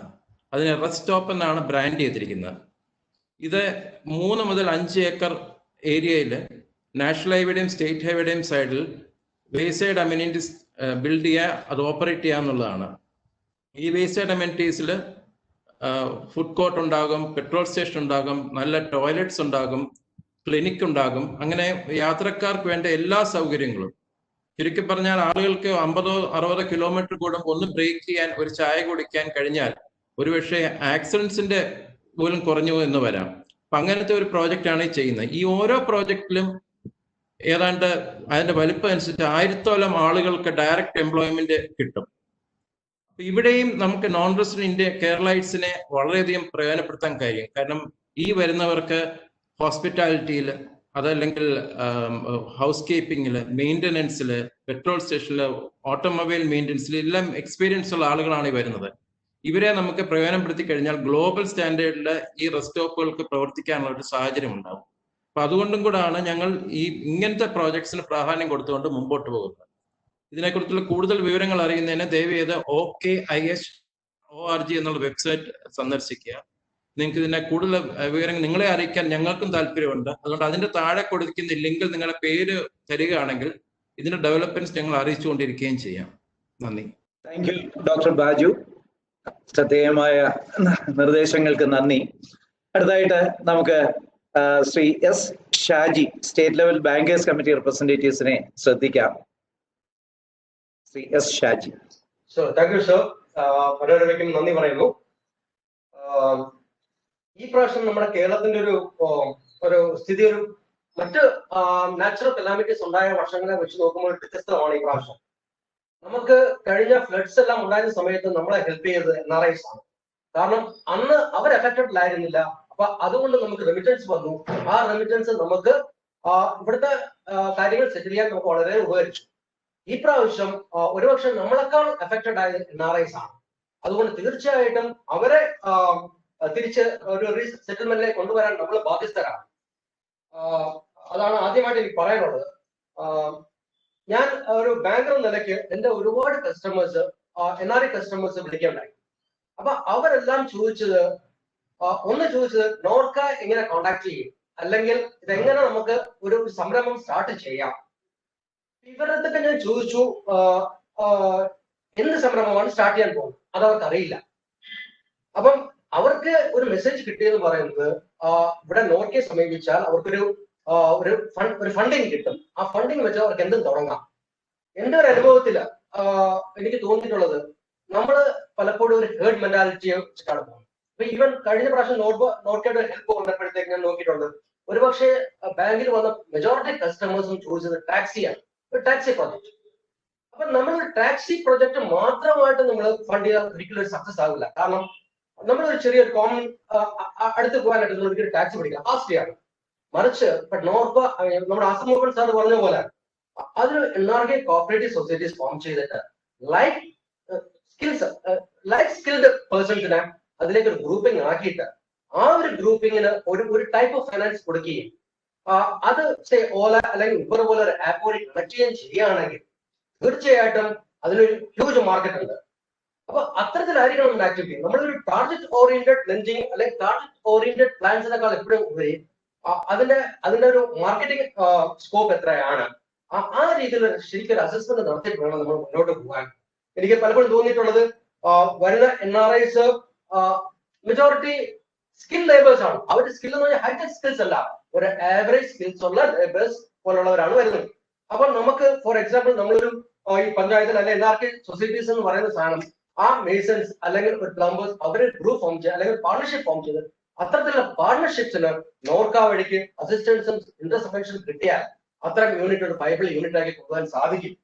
പിന്നെ എനിക്ക് പറയാനുള്ളത്, നമ്മളൊരു എന്റർപ്രീനർഷിപ്പ് തുടങ്ങുമ്പോൾ പലപ്പോഴും അവിടുന്ന് വരുന്നവർക്ക് ആ ഒരു എക്സ്പീരിയൻസ് അല്ലെങ്കിൽ അവർക്ക് ആ ഒരു പ്രാക്ടിക്കൽ എക്സ്പീരിയൻസ് മാത്രമേ ഉള്ളൂ. അവർക്കൊരു എന്റർപ്രീനിയർ ക്വാളിറ്റി ഇല്ല, അവർക്ക് മാർക്കറ്റിംഗ് ടെക്നോളജി അറിയില്ല, അവർക്ക് അതുപോലെ തന്നെയാണ് അവർക്ക് പ്രോപ്പർ മാർക്കറ്റ് റിസർച്ച് നടത്തിയിട്ടില്ല.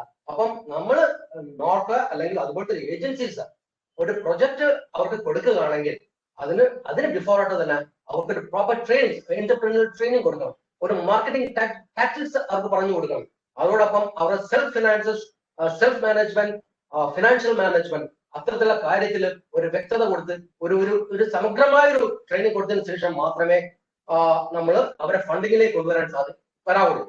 ഇല്ലെങ്കിൽ എന്ത് സംഭവിക്കുന്നു വെച്ച് കഴിഞ്ഞാൽ ഇപ്പൊ തിരിച്ചു വരുമ്പോൾ അവർക്ക് ഒരു ലക്ഷ്യമില്ല, അവരുടെ നാളത്തെ ഫ്യൂച്ചർ എന്താണെന്ന് നമുക്ക് അറിയില്ല. അങ്ങനെയുള്ളപ്പോൾ നമ്മൾ ഏതൊരു പ്രൊജക്ട് പറഞ്ഞാലും അവർ ചാടി കയറി അതിലേക്ക് വീണ് കഴിഞ്ഞാൽ may be in under 6 months time അവരുടെ അക്കൗണ്ട്സ് ബാഡ് ആവും. അവർ ബാഡ് ആയി കഴിഞ്ഞാൽ പിന്നെ അവർക്ക് അവരുടെ സിവിൽ റിപ്പോർട്ട്സ് പോലുള്ള കാര്യങ്ങൾ എഫക്റ്റഡ് ആവും, അവർക്ക് നാളെ ഒരു ഫണ്ടിങ് കിട്ടില്ല. അപ്പൊ വളരെ സൂക്ഷിച്ച് വളരെ നമ്മളൊരു പ്രാക്ടിക്കലായിട്ട് വേണ്ട ഒരു ഫുൾ കോഴ്സ് നമ്മളൊരു ക്യാപ്സ്യൂൾ എല്ലാം കൂടെ ചേർത്ത് ഒരു ക്യാപ്സ്യൂൾ ആയിരിക്കണം ഈ NRI അസിസ്റ്റൻസ് നമ്മൾ കൊടുക്കുന്നത്. പിന്നെ ഡോക്ടർ വാസുകി മാഡം പറഞ്ഞ പോലെ ഒരു ഗ്രേറ്റ് ഓപ്പർച്യൂണിറ്റി ഉള്ള ഒരു ഫീൽഡാണ് ശരിക്കും അഗ്രികൾച്ചർ. അഗ്രികൾച്ചർ എന്ന് പറയുമ്പോൾ agriculture and allied agri products. നമുക്ക് ഈ ഫ്ലഡ്സിന്റെ സമയത്ത് നമ്മൾ കണ്ടത് പാലുൽപാദനം, നമുക്ക് സർപ്ലസ് ക്വാണ്ടിറ്റി ഓഫ് മിൽക്ക് ആയിരുന്നു, പക്ഷെ നമുക്ക് അതൊന്നും ചെയ്യാൻ സാധിച്ചില്ല. നമ്മളത് പലയിടത്തും നമ്മളത് ത്രോ ചെയ്ത് കളയുകയായിരുന്നു. മറിച്ച് നമുക്ക് ലോക്കൽ ഒരു മിൽക്ക് പ്രോസസിങ് യൂണിറ്റ് ഉണ്ടായിരുന്നെങ്കിൽ നമുക്കത് ഡിഫറെന്റ് പ്രൊഡക്ട്സ് ആക്കി കൺവേർട്ട് ചെയ്യാൻ പറ്റും. വാഴപ്പഴത്ത് നമ്മൾ കണ്ടത് പൈനാപ്പിൾ, അവിടെ സംഭവിച്ചത് എന്താണ്? അത് നമുക്ക് ട്രാൻസ്പോർട്ടേഷൻ ഇല്ല. ട്രാൻസ്പോർട്ടേഷൻ നമ്മൾ മുന്നേ ചെയ്യുന്നത് ട്രാൻസ്പോർട്ടേഷൻ ഉള്ളപ്പോൾ അത് നമ്മൾ കയറ്റി അയക്കുമായിരുന്നു മറ്റു സംസ്ഥാനങ്ങളിലേക്ക്. ഇപ്പൊ ട്രാൻസ്പോർട്ടേഷൻ ഇല്ലാത്ത കാരണം അത് നമുക്ക് വേസ്റ്റ് ആക്കി കളയേണ്ടി വന്നു. അപ്പൊ പൈനാപ്പിൾ സംഭവിച്ചതാണ്. അവിടെ ഒരു ലോക്കൽ പ്രോസസിങ് യൂണിറ്റ് ഉണ്ടായിരുന്നെങ്കിൽ അത് വളരെ ഭംഗിയായിട്ട് അഗ്രോ പ്രൊഡക്ട്സ് ആക്കി മാറ്റാൻ വേണ്ടി. അപ്പൊ അത്തരത്തിലുള്ള കാര്യങ്ങളിലായിരിക്കണം നമ്മൾ ശ്രദ്ധ വരേണ്ടത്. ഒരുപാട് ഓപ്പർച്യൂണിറ്റീസ് ഉണ്ട്, ഒരുപാട് ന്യൂ ടെക്നോളജീസ്. അത് സമയം കിട്ടുകയാണെങ്കിൽ ഞാൻ പിന്നിലേക്ക് നമുക്ക് നോക്കാം എങ്ങനെ സംഭവിക്കാം. ബാങ്ക്സിന്റെ കാര്യം പറയുകയാണെങ്കിൽ ഞാൻ പറയാം, ബാങ്ക്സ് സർപ്ലസ് വിത്ത് ലിക്വിഡിറ്റി ആണ്, അതാണ് സത്യം. കാരണം നമുക്ക് റിവേഴ്സ് റിപ്പോ മെക്കാനിസത്തിൽ റിസർവ് ബാങ്കിൽ ഫണ്ട് പാർക്ക് ചെയ്ത് നോക്കുകയാണെങ്കിൽ ശരിക്കും ബാങ്ക്സിന് വളരെ നഷ്ടമാണ്. റിവേഴ്സ് റിപ്പോയിൽ റിസർവ് ബാങ്കിലേക്ക് ഫണ്ട് പാർക്ക് 3.75% ബാങ്കിലേക്ക് പോകും, എന്നിട്ടും പാർക്ക് ചെയ്യുന്നു. കാരണം ലെൻഡിങ് ഓപ്പർച്യൂണിറ്റീസ് ഇല്ല, നമുക്ക് വൈബിൾ പ്രൊജക്ട്സ് വരുന്നില്ല. അപ്പൊ തീർച്ചയായിട്ടും ഇപ്പം ഗവൺമെന്റ് പുതിയ പാക്കേജിൽ ഇക്വിറ്റി പാർട്ടിസിപ്പേഷൻ വരെ ഓഫേഴ്സ് ഉണ്ട്. അപ്പം നല്ലൊരു പ്രൊജക്റ്റുമായിട്ട് ബാങ്കിനെ സമീപിച്ചാൽ തീർച്ചയായിട്ടും ബാങ്ക് എല്ലാതര ഫൈനാൻസും എല്ലാവിധ സപ്പോർട്ടുകളും കൊടുക്കും. വേണ്ട ടെക്നിക്കൽ ഗൈഡൻസ് ബാങ്കിന് ചെയ്യാൻ സാധിക്കും എന്നാണ് എനിക്ക് പറയാനുള്ളത്. Thank you mister Shaji for the constructive proposals. നമുക്ക് ലോകത്തിന്റെ വിവിധ ഭാഗങ്ങളിൽ നിന്ന് കാഴ്ചക്കാര് ഈ പരിപാടി വീക്ഷിക്കുന്നുണ്ട്.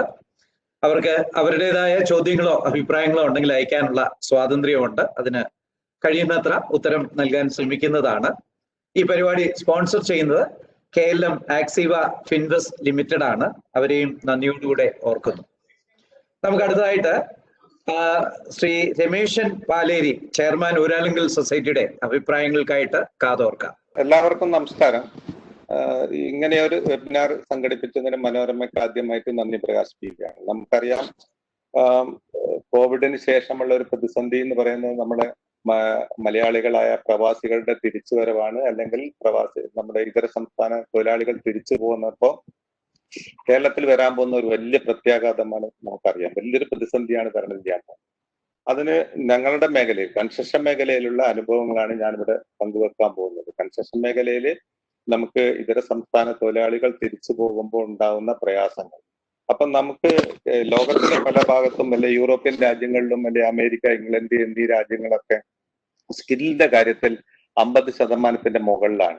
നമ്മൾ ഇന്ത്യ രാജ്യം 5% താഴെയാണ് സ്കിൽ എന്ന് മനസ്സിലാക്കേണ്ടിയിരിക്കുന്നത്. അപ്പൊ നമുക്ക് ഏത് പ്രതിസന്ധിനെ നേരിടുമോ നമ്മൾ സ്കില്ല് എന്ന ഒരു സംഭവം ഇവിടെ വരുന്നില്ല. നമ്മുടെ വിദ്യാഭ്യാസ മേഖലയിൽ നമുക്ക് അറിയാം, എഞ്ചിനീയറിംഗ് കോളേജ്, അല്ലെ പോളിടെക്നിക്, അല്ലെ ITI, അതുപോലെ തന്നെ അതിന് ഉതകുന്ന ഇൻഡസ്ട്രീസ് മേഖലയിലായാലും അഗ്രികൾച്ചറിലായാലും അല്ലെ കൺസ്ട്രക്ഷൻ മേഖലയിലായാലും ഈ സ്കില്ലില്ലാത്തതുകൊണ്ടുള്ള അനുഭവങ്ങൾ ഒരുപാടാണ്.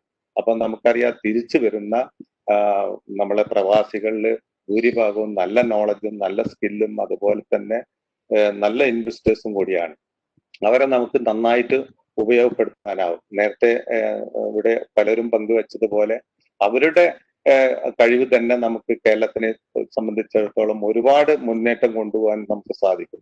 അതിന് നമ്മളൊരു ദീർഘവീക്ഷണത്തോടു കൂടി കാണേണ്ടതുണ്ട്. കാരണം നമ്മളെ ഇന്നത്തെ പുതിയ തലമുറ ഇവിടെ എഞ്ചിനീയറിംഗ് കോളേജിൽ നിന്ന് എഞ്ചിനീയറിംഗ് കഴിഞ്ഞ് വരുന്നവരായാലും, അല്ലെ മറ്റ് മാനേജ്മെന്റ് സൈഡ്, അല്ലെ മറ്റ് ഉന്നത പഠനം കഴിഞ്ഞു വരുന്നവരായാലും, നമ്മൾ പ്രാക്ടിക്കൽ നോളജ് ഇല്ലാത്തതുകൊണ്ട് വെറും തിയറി മാത്രം പഠിച്ചു വരുന്നവർക്കുള്ള ഒരു അനുഭവമാണ്. അത് നമ്മുടെ രാജ്യത്തിന്, കേരളത്തെ സംബന്ധിച്ചിടത്തോളം ഇനി മുമ്പോട്ടുള്ള പ്രയാണത്തിന് ഒരുപാട് തടസ്സങ്ങൾ സൃഷ്ടിക്കാൻ ഉണ്ടാവുന്ന എന്റെ പ്രതീക്ഷിക്കുന്നത്. കാരണം അങ്ങനത്തെ ഒരു വിദ്യാഭ്യാസ രീതിയല്ല നമുക്ക് ഉള്ളത്. അപ്പൊ അത് നമ്മളെ കൺസ്ട്രക്ഷൻ മേഖല ഇന്ന് വുഹാനിൽ 19 ദിവസം കൊണ്ട് 54 നില പണിയണമെന്നുണ്ടെങ്കിൽ അവിടുത്തെ ടെക്നോളജിയും അവിടുത്തെ സ്കില്ലും അതിനുള്ള സാഹചര്യങ്ങളും അവർ സൃഷ്ടിച്ചെടുത്തു. നമുക്ക് 1 വർഷം കൊണ്ടെങ്കിലും പണിയാൻ സാധിക്കും. 365 ദിവസം കൊണ്ടെങ്കിലും 54 നില പണിയാൻ സാധിച്ചിട്ടുണ്ടെങ്കിൽ നമുക്ക് ഒരുപാട് മുമ്പോട്ട് പോകാൻ സാധിക്കും. കാരണം അവര് എത്രയോ വർഷങ്ങൾ എടുത്തിട്ടായിരിക്കും ഇത് 54 നില പണിയാനുള്ള സാഹചര്യം, അതിനുള്ള സ്കില്ലും അല്ലെങ്കിൽ അതിനുള്ള പ്ലാനും ഒക്കെ ഒരുക്കിയത് വർഷങ്ങൾ കൊണ്ടായിരിക്കാം. പക്ഷെ നമ്മൾ അതിനൊന്നും ഇതുവരെയായിട്ട് മുന്നോടിയായിട്ട് നമ്മളെ ഗവൺമെന്റോ അല്ലെങ്കിൽ നമുക്കോ നമ്മളെ കേരളമോ ഇന്ത്യയോ ഒന്നും മുന്നോട്ട് പോയിട്ടില്ല. അപ്പം നമുക്ക് സ്കില്ല് എന്നുള്ള ഒരു സ്വപ്നം എല്ലാ ഇൻസ്റ്റിറ്റ്യൂട്ടുകളും നല്ല സ്കിൽ ഇൻസ്റ്റിറ്റ്യൂട്ടാക്കി അതിന് സൊസൈറ്റി തന്നെ ഇപ്പൊ ഏകദേശം 1000-ഓളം തൊഴിലാളികളുണ്ട്. പക്ഷെ നമുക്കറിയാം 10 വർഷമായിട്ടും നല്ല സ്കിൽ എഞ്ചിനീയേഴ്സായി മാറുന്നില്ല. അപ്പോൾ അതിനുള്ള ഇൻഹൗസ് നമ്മൾ ഒരുപാട് ഇൻസ്റ്റിറ്റ്യൂട്ടുകളൊക്കെ ഇപ്പൊ IIIC എന്ന് പറയുന്ന കൊല്ലത്തുള്ള ഒരു ഇൻസ്റ്റിറ്റ്യൂട്ട് സ്ഥാപിച്ചു. അതുപോലെ തന്നെ സൊസൈറ്റി സ്വന്തമായിട്ട് നമ്മളെ തൊഴിലാളികൾക്ക് തന്നെ സ്കില്ല് കിട്ടാൻ പോകുന്ന രീതിയിൽ അല്ലെങ്കിൽ പുതിയ എഞ്ചിനീയറിംഗ് വിദഗ്ധന്മാർക്ക് 1000-ഓളം എഞ്ചിനീയർമാർക്ക് സ്കില്ലാക്കാനുള്ള അല്ലെങ്കിൽ പുതിയ തലമുറയിലുള്ള എഞ്ചിനീയറിംഗ് കോളേജിൽ നിന്ന് പുറത്തു വരുന്നവർക്ക് സ്കില്ല് കൊടുക്കാനുള്ള ഒരു സംവിധാനം എന്നുള്ള നിലക്ക് ഞങ്ങൾ ഒരുപാട് പദ്ധതികൾ ആലോചിച്ചിരിക്കുന്നുണ്ട്. അതിനൊക്കെ എല്ലാവരുടെയും സപ്പോർട്ട് കിട്ടുകയാണെങ്കിൽ നമുക്ക് ഈ പറയുന്ന പ്രവാസികളെയും അല്ലെങ്കിൽ പുതിയ തലമുറയെയും ഒക്കെ നമുക്കൊരു നല്ലൊരു കേരളം കെട്ടിപ്പടുത്താൻ. അപ്പൊ അഗ്രികൾച്ചർ മേഖലയിലായാലും വാല്യൂ അഡീഷൻ ആയാലും അല്ലെ അവിടെ വൈറ്റ് കോളർ ജോലി, ഇനി എല്ലാം വൈറ്റ് കോളറാണ്. പുതിയ ടെക്നോളജിയിൽ മാത്രമേ അവിടെ പഴയ കൃഷിക്കാരനായിട്ട് കൃഷി ചെയ്യുന്നവനായിട്ട് ആരും ഇറങ്ങില്ല. അപ്പൊ പുതിയ ടെക്നോളജിയിൽ ഒരുപാട് സാധ്യതകൾ, അതിന് മാർക്കറ്റിങ്ങിനും വാല്യൂ അഡീഷനും ഒക്കെ ആയിട്ട് നല്ല വൈറ്റ് കോളർ ജോലി കൊടുത്തുകൊണ്ട് അതെല്ലാ മേഖലയിലും നമുക്ക് വൻ സാധ്യതകൾ ഉണ്ടാക്കാൻ സാധിക്കും. അങ്ങനെ നമ്മളെ തിരിച്ചു വരുന്നവർക്കും അല്ലെങ്കിൽ നമ്മളെ ഇതര സംസ്ഥാന തൊഴിലാളികൾ പോകുന്നതോടുകൂടി നമുക്കുണ്ടാവുന്ന പ്രതിസന്ധികൾ വരെ തരണം ചെയ്യാൻ പറ്റുന്ന രീതിയിലേക്കുള്ള ഒരു വലിയ പരിഹാരം ഉണ്ടാക്കാൻ സാധിക്കുമെന്നതാണ് ഒരാളുടെ സൊസൈറ്റിയുടെ അഭിപ്രായം. ഈ അഭിപ്രായം എല്ലാവരിലും എത്തി ഇത് ഇന്നത്തെ വെബിനാർ നല്ലൊരു പരിപാടിയായിട്ട് മാറട്ടെ എന്ന് മാത്രം ആശംസിച്ചുകൊണ്ട് നിർത്തുന്നു. നന്ദി, നമസ്കാരം. നന്ദി ശ്രീ രമേശൻ പാലേരി. പ്രായോഗികമായിട്ടുള്ള നിർദ്ദേശങ്ങൾക്ക് നന്ദി. അടുത്തത് നമുക്ക് ശ്രീ സജിത് സുകുമാരനെ ശ്രദ്ധിക്കാം. അദ്ദേഹം കുടുംബശ്രീയിലെ ചീഫ് ഓപ്പറേറ്റിംഗ് ഓഫീസറാണ്.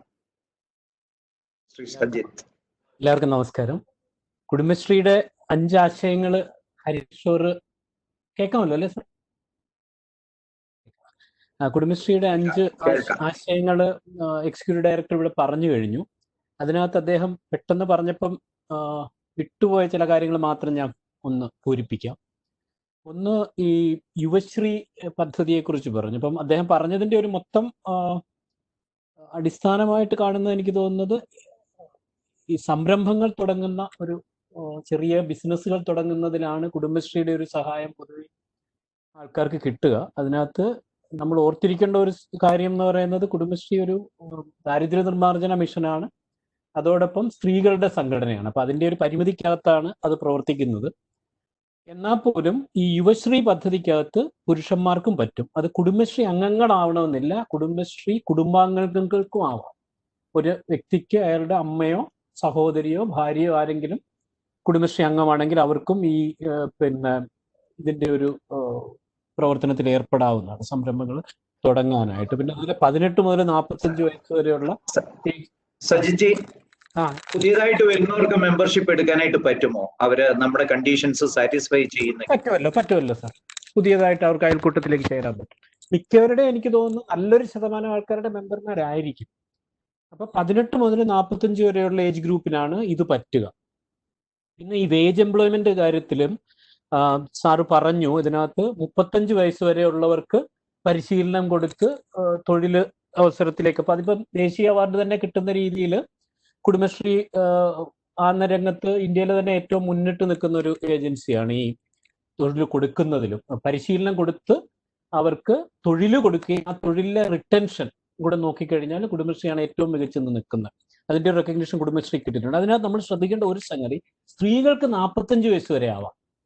അപ്പൊ ഈ പ്രവാസികൾ തിരിച്ചു വരുന്നവരിൽ 35 വയസ്സ് വരെ, 18 മുതൽ 35 വയസ്സ് വരെ ഉള്ളവർക്കാണ് ഇത് കേന്ദ്ര സർക്കാർ പദ്ധതിയെങ്കിലും 45 വയസ്സ് വരെയുള്ള സ്ത്രീകൾക്ക് ഇത് പ്രയോജനപ്പെടുത്താവുന്നതാണ്. അതെനിക്ക് തോന്നുന്നൊരു വിഭാഗം ആൾക്കാർക്ക് പ്രയോജനം ഉണ്ടാവും.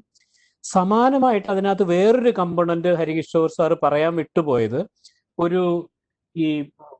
ഒരുപക്ഷെ വലിയൊരു വിഭാഗം അല്ലെങ്കിൽ ഈ പ്രവാസികൾക്ക് പ്രയോജനപ്പെടാൻ സാധ്യതയുള്ള ഒരു കാര്യം, ഈ കൃത്യമായ സർട്ടിഫിക്കറ്റ് ഇല്ലാതെ സ്കിൽസ് ഉള്ള ആൾക്കാർ തിരിച്ചു വരികയാണെങ്കിൽ, ഇങ്ങനെ വർഷങ്ങളായിട്ട് ജോലി ചെയ്തിട്ട്, അവർക്കൊരു ബ്രിഡ്ജ് കോഴ്സ് വഴി ഒരു സർട്ടിഫിക്കേഷൻ വേണ്ടിയിട്ടുള്ള ഒരു പ്രോഗ്രാം കുടുംബശ്രീക്ക് ഉണ്ട്. അത് നാഷണൽ പ്രോഗ്രാമിന്റെ ഭാഗമായിട്ട് തന്നെ ചെയ്യുന്നതാണ്. അത് പിന്നെ പ്രയോജനപ്പെടുത്താൻ പറ്റുന്ന ആൾക്കാർക്ക് അത് പ്രയോജനപ്പെടുത്താവുന്നതാണ്. അത് നേരത്തെ ഡോക്ടർ ആസാദ് മൂപ്പൻ പറഞ്ഞ പോലെ ഈ ലോക്കൽ ലെവൽ സ്കിൽ ട്രെയിനിങ്ങിലേക്ക് പോവുകയാണെങ്കിൽ അവർക്കും ഇതിനകത്തൊരു ഓതന്റിസിറ്റിയുടെയും ഒരു പിന്നെ ഗുണകരമായിട്ട് ഈ സർട്ടിഫിക്കേഷൻ വന്നേക്കാം. നമ്മൾ പലപ്പോഴും കാണാറുണ്ടല്ലോ, ഒരുപാട് ആൾക്കാരുണ്ട്, ഈ വലിയ സ്കിൽസ് ഉണ്ട്, പക്ഷെ അവർക്കൊരു ക്വാളിഫിക്കേഷൻ ഇല്ലാത്ത ആൾക്കാർ ധാരാളമായിട്ടുണ്ടാവും. ഇത് അർബനിലും റൂറലിലും കിട്ടും എന്നുള്ള ഒരു പ്രത്യേകതയുണ്ട്. ഈ DDU-GKVയ്ക്ക് അത് സമാനമായിട്ടൊരു പ്രോഗ്രാം അർബനിലും ഉണ്ട്. അത് ഗവൺമെന്റ് പ്രോഗ്രാമാണ്. പിന്നീട് ഒരു കാര്യം എനിക്കൊന്ന് പറയാൻ തോന്നുന്നത്, ഈ കുടുംബശ്രീയുടെ കുറേ അനുഭവങ്ങൾ നമ്മൾ നോക്കുമ്പോൾ ധാരാളം ചെറുകിട സംരംഭങ്ങൾ പ്രവർത്തിക്കുന്നു എന്നുള്ളൊരു വാസ്തവം നിലനിൽക്കെ തന്നെ കുടുംബശ്രീയുടെ ചില പരാജയങ്ങളിൽ നിന്നും കൂടെ ഈ പ്രവാസികൾ പഠിക്കേണ്ടതായിട്ടുണ്ട്. അതായത് ഒരു സംരംഭം തുടങ്ങുമ്പോൾ കുടുംബശ്രീയിൽ ഞങ്ങൾക്ക് ഒരുപാട് തവണ പരാജയം നേരിടുന്ന ഒരു സംഗതി, പലപ്പോഴും നമുക്ക് എന്ത് സ്കില്ലുണ്ടോ അത് വെച്ചൊരു സാധനം അങ്ങ് തുടങ്ങാൻ നോക്കും. അത് കമ്പോളത്തിൽ ഓടാതെ വന്നിട്ട് അത് പരാജയപ്പെട്ടു പോകാറുണ്ട്. അപ്പം ഈ സംരംഭം തുടങ്ങുന്നതിന് മുമ്പായിട്ട് മാർക്കറ്റിൽ എന്താണ് വേണ്ടത്, അല്ലെങ്കിൽ എന്ത് ഉൽപ്പന്നമാണ്, എന്ത് സേവനമാണ് മാർക്കറ്റിൽ വിൽക്കാൻ ആ പ്രദേശത്ത്, ആസാദ് മൂപ്പൻ സാർ പറഞ്ഞ പോലെ ഓരോ പഞ്ചായത്തിലും അവസരമുണ്ട്, പക്ഷെ അവിടെ എന്ത് അവസരമാണ് വേണ്ടതെന്ന് നോക്കിക്കഴിഞ്ഞാൽ അതനുസരിച്ചുള്ള ഒരു സംരംഭം തുടങ്ങുകയാണെങ്കിൽ കുടുംബശ്രീ നടക്കാൻ നമുക്ക് പറ്റിയ HR-നെ അതിനകത്ത് പ്രൊവൈഡ് ചെയ്യാം. ഇൻഫർമേഷൻ വേണമെങ്കിൽ എവിടെ കിട്ടും? കുടുംബശ്രീയുടെ തന്നെ ഒരു നെറ്റ്വർക്ക്, നമുക്ക് കുടുംബശ്രീയുടെ ഒരു പ്രത്യേകതയാണത്, പിന്നെ സമാനമായ ഒരു സംഘടനയ്ക്കും ഇല്ലാത്തത്. കുടുംബശ്രീക്ക് മൈക്രോ എന്റർപ്രൈസ് കൺസൾട്ടൻസ് ഇന്നതൊരു ദേശീയ മാതൃകയായിട്ടുണ്ട്. അങ്ങനെ ഒരു വലിയ വിഭാഗമുണ്ട്. ഒരു 450ഓളം ആൾക്കാർ, മൊത്തം ഏതാണ്ട് 700ഓളം പേരുണ്ട്. അതിലൊരു 450ഓളം ആൾക്കാർ ഇന്ന് ഫീൽഡിൽ ലഭ്യമാണ്. ഇവരെ നമ്മൾ ഒരു 60 ദിവസം നീണ്ടു നിൽക്കുന്ന ബിസിനസ് ഡെവലപ്മെന്റ് ട്രെയിനിങ് കൊടുത്തവരാണ്. അപ്പോൾ അവരെ സംബന്ധിച്ചിടത്തോളം അവർക്കൊരു മാർക്കറ്റ് സിറ്റുവേഷൻ സ്റ്റഡി ചെയ്യാൻ അറിയാം, അവർക്ക് കുറച്ച് പരിമിതികളൊക്കെ ഉണ്ടാവും, എന്നാലും അവർക്ക് അതുപോലെ ഒരു ബിസിനസ് പ്രപ്പോസൽ എഴുതാൻ കഴിയും, ബാങ്കിലേക്ക് ഒരു പ്രപ്പോസൽ തയ്യാറാക്കാനായിട്ട് കഴിയും, ബാങ്ക് മാനേജറെ കണ്ട് ഇത് കൺവിൻസ് ചെയ്യിക്കാനായിട്ട്, ഇങ്ങനെ കുറേ സ്കിൽസ് ഉള്ള ആൾക്കാരാണ്. അതുപോലെ അവരും എന്റർപ്രൈസുകളായിട്ടാണ് പ്രവർത്തിക്കുന്നത്. അതുപോലെ ട്രെയിനേഴ്സും ഉണ്ട് സർ, അവരെയും നമുക്ക് ഉപയോഗപ്പെടുത്തും. കുടുംബശ്രീയുടെ സെന്റർ ഈ കമ്മ്യൂണിറ്റി ഡെവലപ്മെന്റ് സൊസൈറ്റികളുമായി ബന്ധപ്പെടുക വന്നാലുടനെ എന്നുള്ളതൊരു പ്രധാന കാര്യമാണ്. നമുക്കൊരു സെക്കൻഡ് റൗണ്ട്, ഒരു 2 minutes ഈച്ച് ഒരു സെക്കൻഡ് റൗണ്ടിലൂടെ പോകാം. മാഡം ഉണ്ടോ? 4 മേഖലയായിട്ട് നമുക്ക് കൃഷി മേഖലയെ കണക്കെടുക്കാം. സോ ഇപ്പോൾ ഒന്ന് എന്ന് പറയുന്നത് ഉൽപ്പന്ന മേഖലയാണ്. ഈ ഉൽപ്പന്ന മേഖലയിൽ തന്നെ നമുക്ക് ഒരുപാട് സ്ഥലം വെറുതെ കിടപ്പുണ്ട്. സോ ഈ പാഡി ലാൻഡ് വെറുതെ കിടക്കുന്ന പാഡി ലാൻഡ് മുഴുവൻ എടുത്ത് നമുക്ക് പാഡി കൾട്ടിവേഷൻ ചെയ്യാം. പിന്നെ പ്രധാനമായിട്ട് നമ്മൾ കാണുന്നത് ഫുഡ് ഡൈവേഴ്സിഫിക്കേഷൻ ആണ്. ഇപ്പോ നമ്മുടെ മലയാളികളുടെ ഒരു ഭക്ഷ്യ ശീലം എന്ന് പറയുന്നത് മിക്കവാറും അത് ഒരു സിംഗിൾ സീരിയൽ ഡയറ്റ് എന്ന് പറയാൻ പറ്റും. ശരിക്കും ഇപ്പോ ഡയബറ്റിസ്, ഹൈപ്പർ ടെൻഷൻ എല്ലാം തന്നെ ഈ സിംഗിൾ സീരിയൽ ഡയറ്റ് ആയിട്ട് നമ്മൾ മാറിയത് കൊണ്ടാണ്. ഇത് ഒരു മോഡേണൈസേഷനുടെ ഒരു ഭാഗമായിട്ട് വന്ന ഒരു ശീല മാറ്റമാണ്. അപ്പൊ പക്ഷെ പണ്ട് നമ്മുടെ ഭക്ഷ്യ രീതി എന്ന് പറയുന്നത് അതില് നല്ല ഒരു ഡൈവേഴ്സിറ്റി ഉണ്ടായിരുന്നു. അതിനകത്ത് മില്ലറ്റ്സ്, സിറുധാന്യങ്ങൾ ഉണ്ടായിരുന്നു, കിഴങ്ങ് വർഗ്ഗങ്ങൾ ഉണ്ടായിരുന്നു, നല്ല പഴങ്ങളും പച്ചക്കറിയും, ഇതുപോലെ ഒരു വലിയ ഒരു ബാലൻസ്ഡ് ഡയറ്റ് ആയിരുന്നു. അപ്പോൾ നമ്മുടെ ഭക്ഷ്യ രീതിയിലും ഈ ഒരു ബാലൻസ്ഡ് ഡയറ്റിലേക്ക് വന്നു കഴിഞ്ഞാൽ നമുക്ക് കൂടുതൽ സിറുധാന്യങ്ങൾ ഉൽപ്പന്നം ചെയ്യുന്നത് വളരെ എളുപ്പമാണ്. It's drought resistant and climate resilient. അപ്പോ ഒത്തിരി and it's very nutrient content വളരെ കൂടുതലാണ്. ഇപ്പോ നമ്മുടെ ഭക്ഷണങ്ങളിൽ ഒത്തിരി ന്യൂട്രിയൻ ഡെൻസിറ്റി കുറഞ്ഞുകൊണ്ടേ വരികയാണ്. കഴിഞ്ഞ 50 വർഷങ്ങളിൽ നമ്മുടെ nutrition density of the food that we eat has reduced. പക്ഷേ ഈ മില്ലറ്റ് എന്ന് പറയുന്നതിൽ ന്യൂട്രീഷൻ ഡെൻസിറ്റി എന്ന് പറയുന്നത് ഇപ്പോഴും നല്ല ഒരു ന്യൂട്രീഷൻ ഡെൻസിറ്റി ഉള്ള ഒരു ഫുഡാണ് ഈ മില്ലറ്റ്സ് എന്ന് പറയുന്നത്. അപ്പൊ ഈ മില്ലറ്റ്സ് എന്ന് പറയുന്ന സിറുധാന്യങ്ങൾ അത് ഒരുപാട് വെറൈറ്റീസ് ഉണ്ട്. അപ്പൊ അത് പ്രോത്സാഹനം കൊടുക്കണം എന്ന് നമ്മുടെ ബഹുമാനപ്പെട്ട മുഖ്യമന്ത്രി പറഞ്ഞിട്ടുണ്ടായിരുന്നു. അപ്പൊ അതുകൊണ്ട് we want to promote millets, കിഴങ്ങ് വർഗ്ഗങ്ങൾ, പിന്നെ പഴവർഗ്ഗങ്ങൾ, പച്ചക്കറികൾ എല്ലാം തന്നെ നമുക്ക് നമ്മുടെ കേരളത്തിൽ തന്നെ ഉൽപ്പന്നം ചെയ്യാൻ കഴിയും. പിന്നെ വരുന്നത് എന്ന് പറയുന്നത് പോസ്റ്റ് ഹാർവെസ്റ്റ് മാനേജ്മെന്റ് ആണ്. ഇപ്പൊ പോസ്റ്റ് ഹാർവെസ്റ്റ് മാനേജ്മെന്റ് എന്ന് പറയുമ്പോൾ അതിൽ ഒത്തിരി അതിന്റെ ലോജിസ്റ്റിക് സപ്പോർട്ട് ഉണ്ട്, ട്രാൻസ്പോർട്ടേഷൻ അടക്കം, പിന്നെ കോൾഡ് സ്റ്റോറേജ് ഉണ്ട്, വെയർ ഹൗസസ് ഉണ്ട്. ഇപ്പൊ നമ്മുടെ കേരളത്തിൽ കോൾഡ് സ്റ്റോറേജ് സംവിധാനങ്ങൾ എന്ന് പറയുന്നത് വളരെ കുറവാണ്. അപ്പോ അത് നല്ല രീതിയിൽ കൊണ്ടുവരാൻ വേണ്ടി നമ്മുടെ സർക്കാർ ഇപ്പോൾ വളരെ പ്രാധാന്യം കൊടുത്ത് നോക്കുന്ന ഒരു മേഖല എന്ന് പറയുന്നത് ഈ കോൾഡ് സ്റ്റോറേജ് സംവിധാനങ്ങളാണ്. അപ്പൊ അതിലേക്കും നല്ല ഒരു ജോബ് ഓപ്പർച്യൂണിറ്റി ഉണ്ട്. പിന്നെ അതല്ലാതെ അടുത്ത ഒരു മേഖല എന്ന് പറയുന്നത് വാല്യൂ അഡിഷൻ ആണ്. സോ ഇതെല്ലാം തന്നെ ഫുഡ് പ്രോസസ്സിംഗ് എന്ന് പറയുന്നതും നമ്മുടെ കേരളത്തിൽ വളരെ കുറവാണ്. മിക്കവാറും ഫുഡ് പ്രോസസ്സിംഗ് ഇൻഡസ്ട്രീസ് മറ്റു സംസ്ഥാനങ്ങളിൽ പോയിട്ട് തിരികെ ഇവിടെ കേരളത്തിലാണ് വരുന്നത്. സോ ഈ ഫുഡ് പ്രോസസ്സിംഗ് ഇൻഡസ്ട്രീസ് എന്ന് പറയുന്നത് തീർച്ചയായിട്ടും നമുക്ക് നല്ല ഒരു ജോബ് ഓപ്പർച്യൂണിറ്റി കൊടുക്കുന്ന ഒരു മേഖലയാണ്. നല്ല സംരംഭങ്ങൾ ഇതിൽ കൊണ്ടുവരാനുള്ള സാധ്യതയുണ്ട്. പിന്നെ ഓഫ്കോഴ്സ് മാർക്കറ്റിംഗ്. ഇപ്പൊ മാർക്കറ്റിംഗ് എന്ന് പറയുന്നത് അതും ഇത്രയും കാലം നമ്മൾ കുറച്ചും കൂടി ശക്തപ്പെടുത്തേണ്ട ഒരു മേഖലയായിട്ടിരിക്കുന്നു. ഇതിലും നല്ല ഒരു ഓൺടർപ്രണർഷിപ്പ് ഓപ്പർച്യൂണിറ്റീസ് ഉണ്ട് എന്നേ പറയാൻ പറ്റും. ഇറ്റ്സ് എ വെരി നമുക്ക് കൂടുതൽ കൺസ്യൂമേഴ്സ്ക്കും നല്ല വില കിട്ടുന്ന രീതിയിലും അതേസമയം കർഷകർക്കും നല്ല വില കിട്ടുന്ന രീതിയിൽ ഈ ഒത്തിരി നമ്മുടെ മിഡിൽമെൻ ചെയിൻ ഒരുപാടുണ്ട്. അത് കുറയ്ക്കാനുള്ള ഒരു ശ്രമത്തിലേക്ക് പോകുമ്പോൾ നല്ല ഒരു ഓൺടർപ്രണർഷിപ്പ് ഓപ്പർച്യൂണിറ്റി ഇവിടെ ഉണ്ട്. ഇതല്ലാതെ അർബൻ ഫാമിംഗിൽ ഇപ്പോൾ ഒത്തിരി ആൾക്കാർക്ക് താല്പര്യമുണ്ട്. ഉള്ള സ്ഥലങ്ങളിലെല്ലാം കൃഷി ചെയ്യാനുള്ള താല്പര്യമുണ്ട്. ഒത്തിരി ടെറസ് സ്പേസസ് ഉണ്ട്, ഓഫീസ് സ്പേസസ് ഉണ്ട്, ഓഫീസിൽ വെറുതെ കിടക്കുന്ന സ്ഥലങ്ങളുണ്ട്. സോ ഇവിടെയെല്ലാം but we need service providers. അപ്പൊ ഈ സർവീസ് പ്രൊവൈഡേഴ്സ് എന്ന് പറയുന്നത് പോലും ഒരു നല്ല ഒരു ഓൺടർപ്രണർഷിപ്പ് മോഡലാണ്. അർബൻ മേഖലയിലാണ് കൂടുതൽ പച്ചക്കറികൾ നല്ല രീതിയിൽ കിട്ടുന്നില്ല എന്ന ഒരു തോന്നലുണ്ട്. അപ്പോൾ ഇവിടെ നല്ല ഒരു സർവീസ് പ്രൊവൈഡേഴ്സിന്റെ ഒരു ഓൺടർപ്രണർഷിപ്പിലേക്ക് കൊണ്ടുവന്നാൽ it could be a win-win situation for both the urban dwellers as well as ഈ entrepreneurs എന്ന് പറയുന്നവർക്കും ഒരു നല്ല ഓപ്പർച്യൂണിറ്റി ഉണ്ട്. സോ ഇതിനകത്ത് ഒരുപാട് ഡീറ്റെയിൽസ് ഉണ്ട്. ഞാൻ അതിലേക്ക് കടക്കുന്നില്ല, സമയപരിമിതി കൊണ്ട്. സർ, ഞാൻ രണ്ട് കാര്യങ്ങൾ ചോദിക്കാനായിട്ട് ആഗ്രഹിക്കുന്നു. ഒന്ന്, ഈ വെറുതെ കിടക്കുന്ന സ്ഥലങ്ങൾ, ഒഴിവായിട്ട് കിടക്കുന്ന സ്ഥലങ്ങളെ ഏറ്റെടുത്ത് ജോയിന്റ് ലേബേഴ്സ് ഓർഗനൈസേഷൻസോ സൊസൈറ്റിയോ ഒക്കെ ഏറ്റെടുത്ത് നടത്താൻ കഴിയും. പക്ഷെ അതിന് നിയമതടസ്സം ഉണ്ടെന്നാണ് ഞാൻ മനസ്സിലാക്കുന്നത്. അതായത് പാട്ടകൃഷി നമ്മുടെ ലാൻഡ് റിഫോംസ് അനുസരിച്ച് അനുവദനീയമല്ല. അപ്പൊ അക്കാര്യത്തിൽ ഗവൺമെന്റ് എന്തെങ്കിലും ഇനിഷ്യേറ്റീവ് എടുക്കുന്നുണ്ടോ? ഒന്ന്. രണ്ട്, ഫുഡ് പ്രോസസ്സിങ് അതുപോലെ തന്നെ ഓർഗാനിക് കൾട്ടിവേഷൻ ഇങ്ങനെയുള്ള മേഖലകളിലൊക്കെ ഒരുപാട് സാധ്യതകളുണ്ട്. അപ്പൊ ഇത് ആരെയാണ് സമീപിക്കേണ്ടത്? ഇതിനകത്ത് who will be able to give advice to the people who want to start something? Thank you sir. അപ്പോ സാറിന്റെ ആദ്യത്തെ ക്വസ്റ്റ്യനില് ഇപ്പൊ തന്നെ ഒരുപാട് ആൾക്കാർ ടെനന്റ് ഫാമേഴ്സ് ആയിട്ട് ഇപ്പൊ തന്നെ കൃഷി ചെയ്യുന്നുണ്ട്. സോ നമ്മുടെ സാർ പറഞ്ഞത് ശരിയാണ്. നമ്മുടെ കേരളത്തിൽ ഇപ്പോ അത് ടെനൻസി ആക്ട് ഇല്ലാത്തത് കൊണ്ട് and we cannot do that also. ഇതിനെ കുറിച്ച് ഒത്തിരി ചർച്ചകൾ ഉണ്ടായിരുന്നു. കഴിഞ്ഞ പ്രാവശ്യം മുഖ്യമന്ത്രിയുടെ ഒരു യോഗം ഇതിനു വേണ്ടിയല്ല, ജനറലി ഈ ലോൺ കൊടുക്കുന്ന കാര്യത്തിൽ നബാർഡിന്റെ ഒഫീഷ്യൽസോടും കൂടി ഈ ശനിയാഴ്ച ഒരു വളരെ വിശദമായ ഒരു യോഗം ഉണ്ടായിരുന്നു. അപ്പൊ അതിലേക്കും ഈ പ്രശ്നം ഉന്നയിച്ചപ്പോ ഒരു ധാരണയിൽ എത്തിയിട്ടുണ്ട് സർ.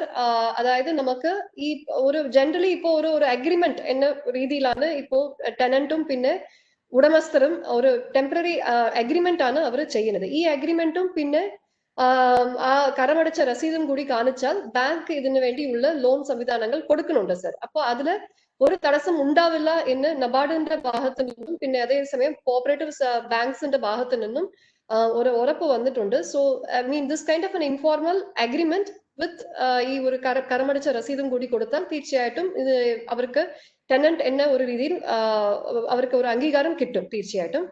അതേസമയം എനിക്ക് പറയാനുള്ളത്, ഒരിക്കലും ഇത് ലാൻഡ് കൈവിട്ടു പോകുമോ എന്ന് ഭൂവുടമസ്ഥൻ ഒരിക്കലും പേടിക്കേണ്ട ആവശ്യമില്ല. ബിക്കോസ് അതൊരു ടെമ്പററി സെറ്റപ്പിലേക്കാണ് നമ്മൾ പോകുന്നത്. മാത്രമല്ല ഇതിലെല്ലാം തന്നെ കൃഷി വകുപ്പിന്റെയും തദ്ദേശ സ്വയംഭരണ സ്ഥാപനങ്ങളുടെയും മേൽനോട്ടം ഉണ്ടാവും. അപ്പൊ അതുകൊണ്ട് ആ ഒരു പേടിയും ഭൂ ഉടമസ്ഥർക്ക് ഉണ്ടാവണ്ട. ഇത് ശരിക്കും നഗരമേഖലയും നഗരപ്രദേശങ്ങളിലും ഗ്രാമപ്രദേശങ്ങളിലും ഉള്ള വേക്കന്റ് പ്ലോട്ട് ഓണേഴ്സ് ഒരുപാടുണ്ട്. അവർക്കും കൂടി പറയാനുണ്ട് സർ. പിന്നെ രണ്ടാമത്തെ സാറിന്റെ ക്വസ്റ്റ്യൻ ഓഫ്കോഴ്സ് ഓർഗാനിക് കൾട്ടിവേഷനും അതുപോലെ തന്നെ ഇപ്പൊ നമ്മുടെ സർക്കാർ ഏറ്റെടുത്ത ഒരു പുതിയ ഒരു പോളിസി എന്ന് പറയുന്നത് agro ecology based farming sir.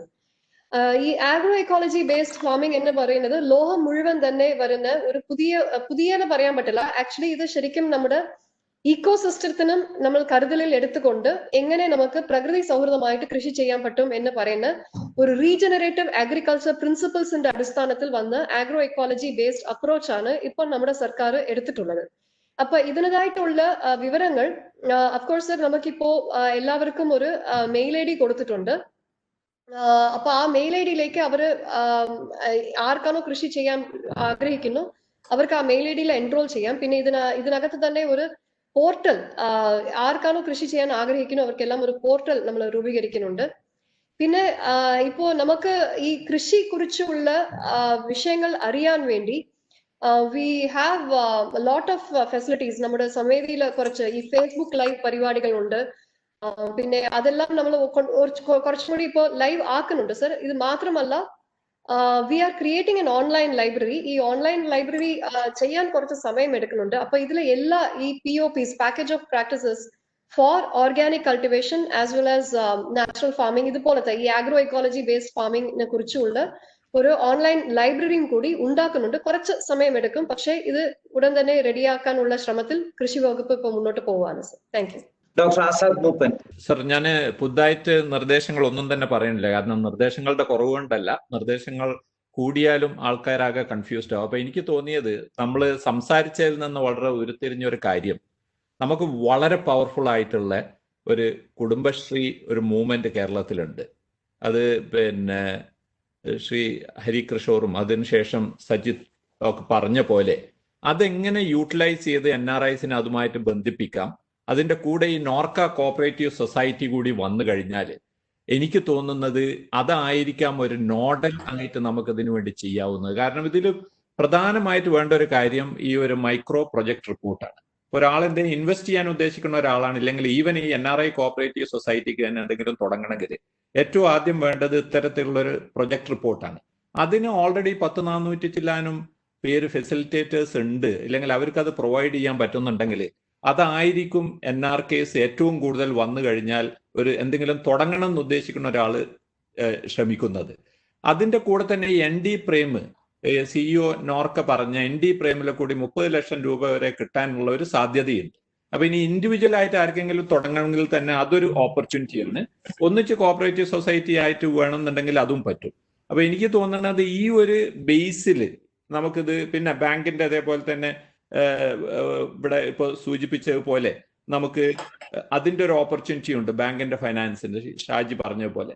അപ്പോൾ വാട്ട് ഈസ് റിക്വയർഡ് ഈസ് ഒരു nodal agency in each panchayat. ഒരുപാട് സ്ഥലങ്ങളിൽ പോയി ഇവർ മുട്ടി ഇത് ഒരു മടുപ്പ് ബാധിക്കാതിരിക്കാൻ can there be something in each panchayat or may be in taluk before that where ഈ NRKs വന്ന ആൾക്കാർക്ക് ബന്ധപ്പെട്ടുകൊണ്ട് അവർക്ക് ജോലിക്കായാലും അല്ലാന്നുണ്ടെങ്കിൽ അവർക്ക് ഒരു പ്രൊജക്ട് തുടങ്ങാനാണെങ്കിലും ഉള്ള ഒരു ഡയറക്ഷൻ കൊടുക്കാനുള്ള ഒരു സംവിധാനം വേണം.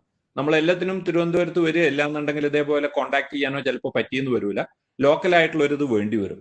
അപ്പോൾ പിന്നെ എനിക്കുള്ള ഒരു നിർദ്ദേശം, നമ്മളിപ്പോൾ ഈ 1000 പഞ്ചായത്തിൽ ഇത് തുടങ്ങാന്നുള്ളതൊക്കെ പിന്നെ ചിലപ്പോൾ ഉടനെ പറ്റൂലായിരിക്കും. അറ്റ്ലീസ്റ്റ് ഡിസ്ട്രിക്ട് ലെവലിലെങ്കിലും ഇതേമാതിരി NRK കോപ്പറേറ്റീവ് സൊസൈറ്റി തുടങ്ങാനുള്ള ഒരു നേതൃത്വം ഗവൺമെന്റ് കൊടുക്കുകയാണെങ്കിൽ അതിൽ ഇഷ്ടമുള്ള ആൾക്കാർക്ക് ജോയിൻ ചെയ്യാന്നുള്ളതല്ല, അതിനുശേഷം പഞ്ചായത്ത് തലത്തിലേക്ക് അത് വ്യാപിപ്പിക്കാൻ വേണ്ടി പറ്റുകയാണെങ്കിൽ അത് വളരെ പവർഫുൾ ആയിരിക്കും. ഒരു ഡിസ്ട്രിക്ട് ലെവൽ ഒരു കോപ്പറേറ്റീവ് സൊസൈറ്റി, അതിനുശേഷം അത് പഞ്ചായത്ത് തലത്തിലോട്ട് വ്യാപിപ്പിക്കുക എന്നുള്ള ഒരു പോളിസി എടുക്കുകയാണെങ്കിൽ ഈ ഒരു കാര്യം വളരെ നന്നായിട്ട് മുന്നോട്ട് കൊണ്ടുപോകാൻ പോകുന്നുള്ളതാണ് എൻ്റെ പ്രതീക്ഷ. Thank you doctor Azad Moopen. Doctor Baju George. 14 ജില്ലകളിൽ നിന്നായി 30 വേസ്റ്റേഡ് അമ്യൂണിറ്റീസ് പ്രോജക്റ്റാണ് നമ്മൾ ഉദ്ദേശിക്കുന്നത്. ഞാൻ നേരത്തെ പറഞ്ഞ പോലെ ഇതിന്റെ ബ്രാൻഡിങ് റെസ്റ്റോപ്പ് എന്നാണ്. ഇതിന്റെ 3 ജില്ലകളിൽ സർക്കാർ ഓൾറെഡി സ്ഥലം തന്നിട്ടുണ്ട് പൈലറ്റ് പ്രോജക്ട് ചെയ്യാനായിട്ട്. ഈ ജില്ലകൾ വയനാട്, എറണാകുളം, ആലപ്പുഴ എന്നിവയാണ്. നമ്മുടെ കൊറോണയുടെ ഈ റെസ്ട്രിക്ഷൻസ് മാറിക്കഴിഞ്ഞാൽ 180 ദിവസത്തിനകത്ത് ഈ 3 പ്രോജക്റ്റും ആക്ടിവേറ്റ് ചെയ്യാനുള്ള ഒരു പ്രോജക്ട് പ്ലാൻ ഓൾറെഡി ഞങ്ങൾ തയ്യാറാക്കി വെച്ചിരിക്കുകയാണ്. അതിന്റെ പ്രവർത്തനങ്ങൾ ഈ കൊറോണയുടെ കൺട്രോൾ അല്ലെങ്കിൽ റെസ്ട്രിക്ഷൻസ് മാറുന്ന മുറയ്ക്ക് നമ്മൾ തുടങ്ങുന്നതാണ്. ഇതില് ഞാൻ നേരത്തെ പറഞ്ഞാൽ ഇത് യാത്ര ചെയ്യുന്നവർക്ക് മാത്രമല്ല, ഇതിന് ചുറ്റുമുള്ള ഒരു കമ്മ്യൂണിറ്റിക്കും പ്രയോജനം ചെയ്യുന്ന രീതിയിലുള്ള എലമെന്റ്സ് ആണ് ഇതിൽ ചേർത്തിരിക്കുന്നത്. ആ ഏരിയയ്ക്ക് ഒരു ഉണർവുണ്ടാവാൻ, എക്കണോമിക് ഉണർവുണ്ടാവാൻ, ജോലികൾ കൂടുതൽ ഡെവലപ്പ് ചെയ്യാൻ, ഈവൻ കുടുംബശ്രീയിലെ ആൾക്കാർക്ക് പോലും ഒരുപക്ഷെ ഇതിൽ എംപ്ലോയ്മെന്റിന് സാധ്യതയുണ്ട്. ഈ 1000 ഡയറക്റ്റ് എംപ്ലോയ്മെന്റ് മേജർ പ്രോജക്ട്സിൽ വരുമ്പോൾ അതിന്റെ അത്രയും തന്നെ ഇൻഡയറക്റ്റ് എംപ്ലോയ്മെന്റ് അതിന്റെ സപ്ലൈ ചെയിനിലും മറ്റുമൊക്കെ ആയിട്ട് വരാനും സാധ്യതയുണ്ട്.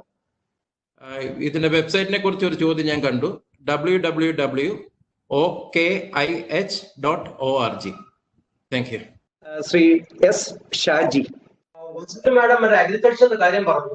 അപ്പൊ അവിടെ ശരിക്കും നമ്മളൊരു SLBCയുടെ ഒരു സ്ഥിരമായ ഒരു ആവശ്യമാണ് ഒരു മോഡൽ ലീസിംഗ് ആക്ട് കൊണ്ടുവരണം എന്നുള്ളത്. കാരണം നമ്മള് ലീസ്റ്റ് ഫാമിംഗിൽ കൊടുക്കുന്നുണ്ട്, പക്ഷെ അവിടെ ഒരു പ്രോബ്ലം എന്ന് പറഞ്ഞാൽ ഈ ഫാർമേഴ്സിന് ഇൻഷുറൻസ് കവറേജ് കിട്ടത്തില്ല.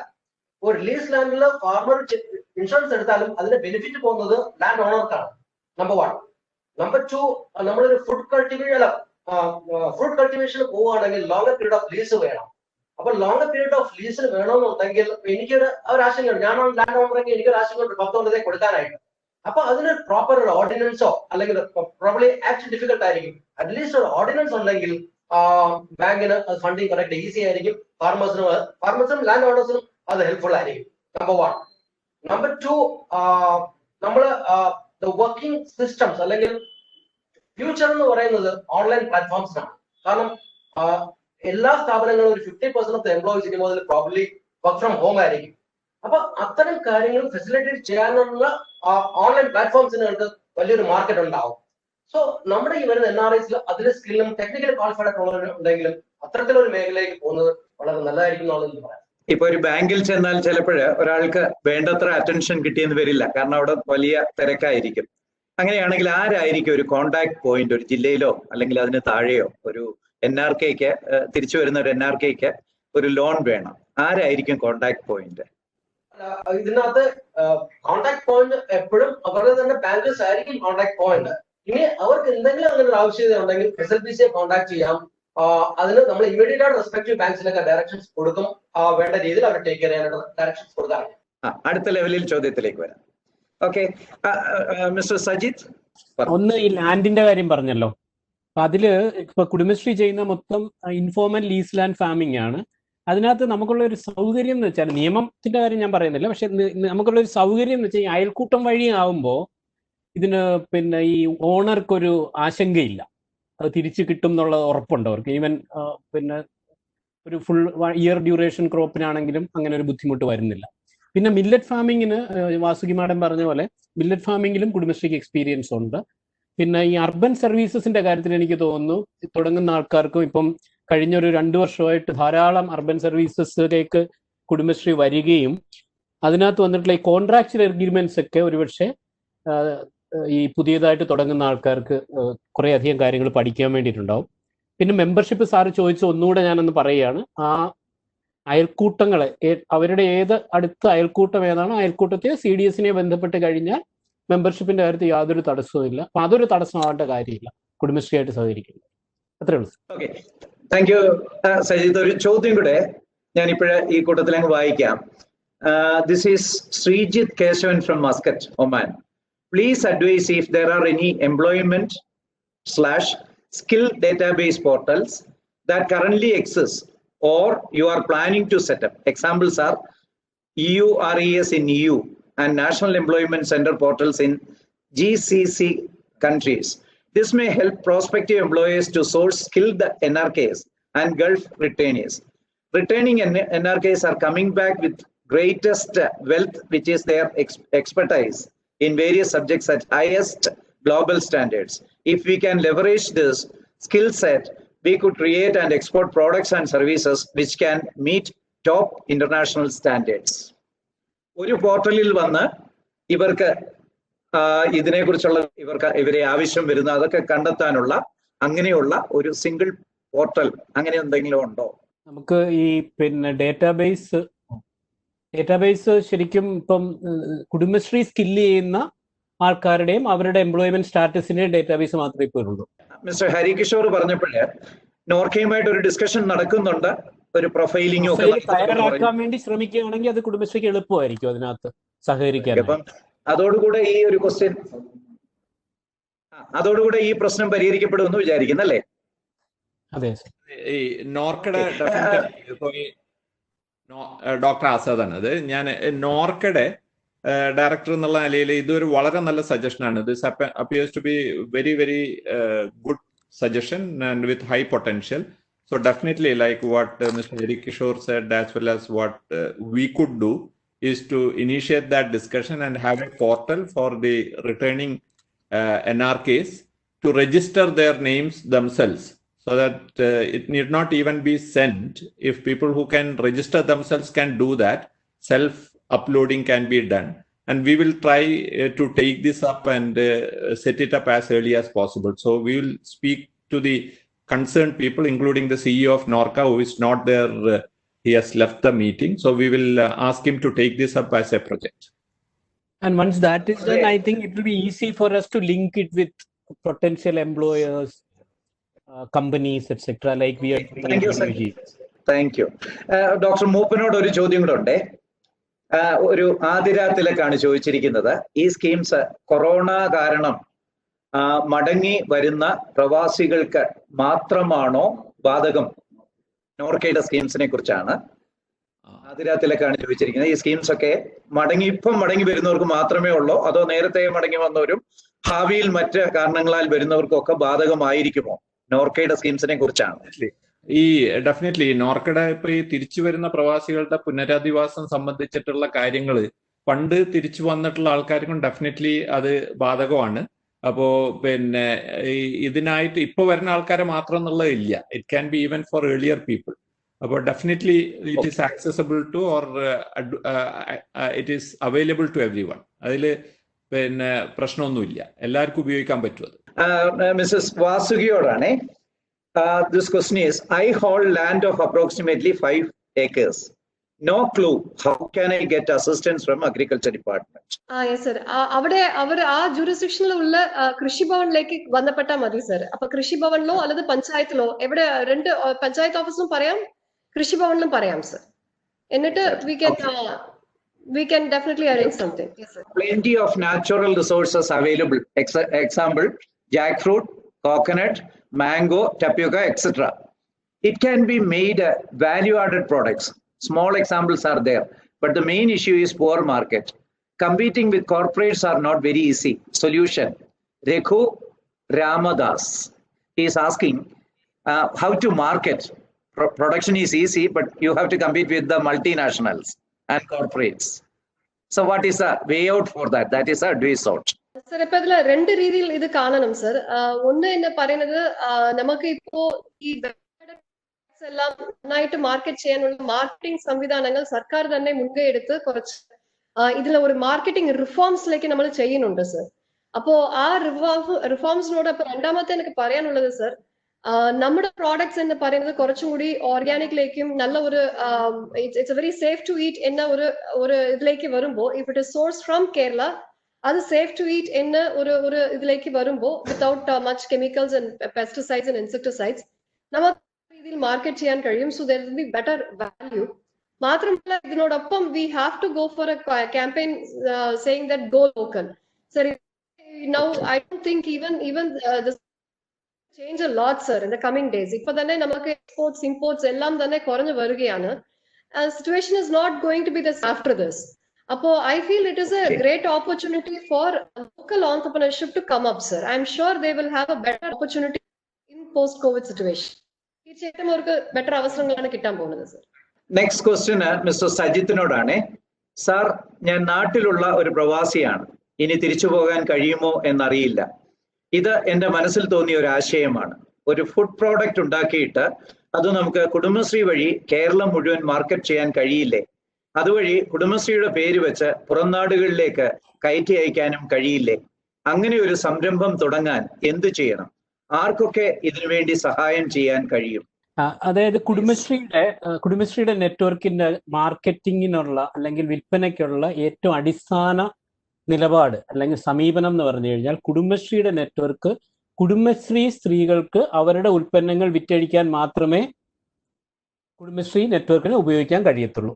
പുറത്തു നിന്നുള്ള ഉൽപ്പന്നങ്ങൾ വിറ്റഴിക്കാനായിട്ട് ഇതൊരു കാരണവശാലും ഉപയോഗിക്കാൻ കഴിയത്തില്ല. അതാണ് അതിൻ്റെ ഒരു ഫണ്ടമെന്റൽ പ്രിൻസിപ്പിൾ. അപ്പൊ കുടുംബശ്രീ സംരംഭം എന്നുള്ള നിലയ്ക്ക് വരുന്ന ഉൽപ്പന്നങ്ങൾ വിറ്റഴിക്കാനുള്ള ഹോം ഷോപ്പ് അടക്കമുള്ള മോഡലുകൾ കുടുംബശ്രീക്കുണ്ട്. പക്ഷെ പുറത്തുനിന്നുള്ള ഉൽപ്പന്നങ്ങൾ ഈ നെറ്റ്വർക്കിലൂടെ വിറ്റഴിക്കാൻ കഴിയില്ല.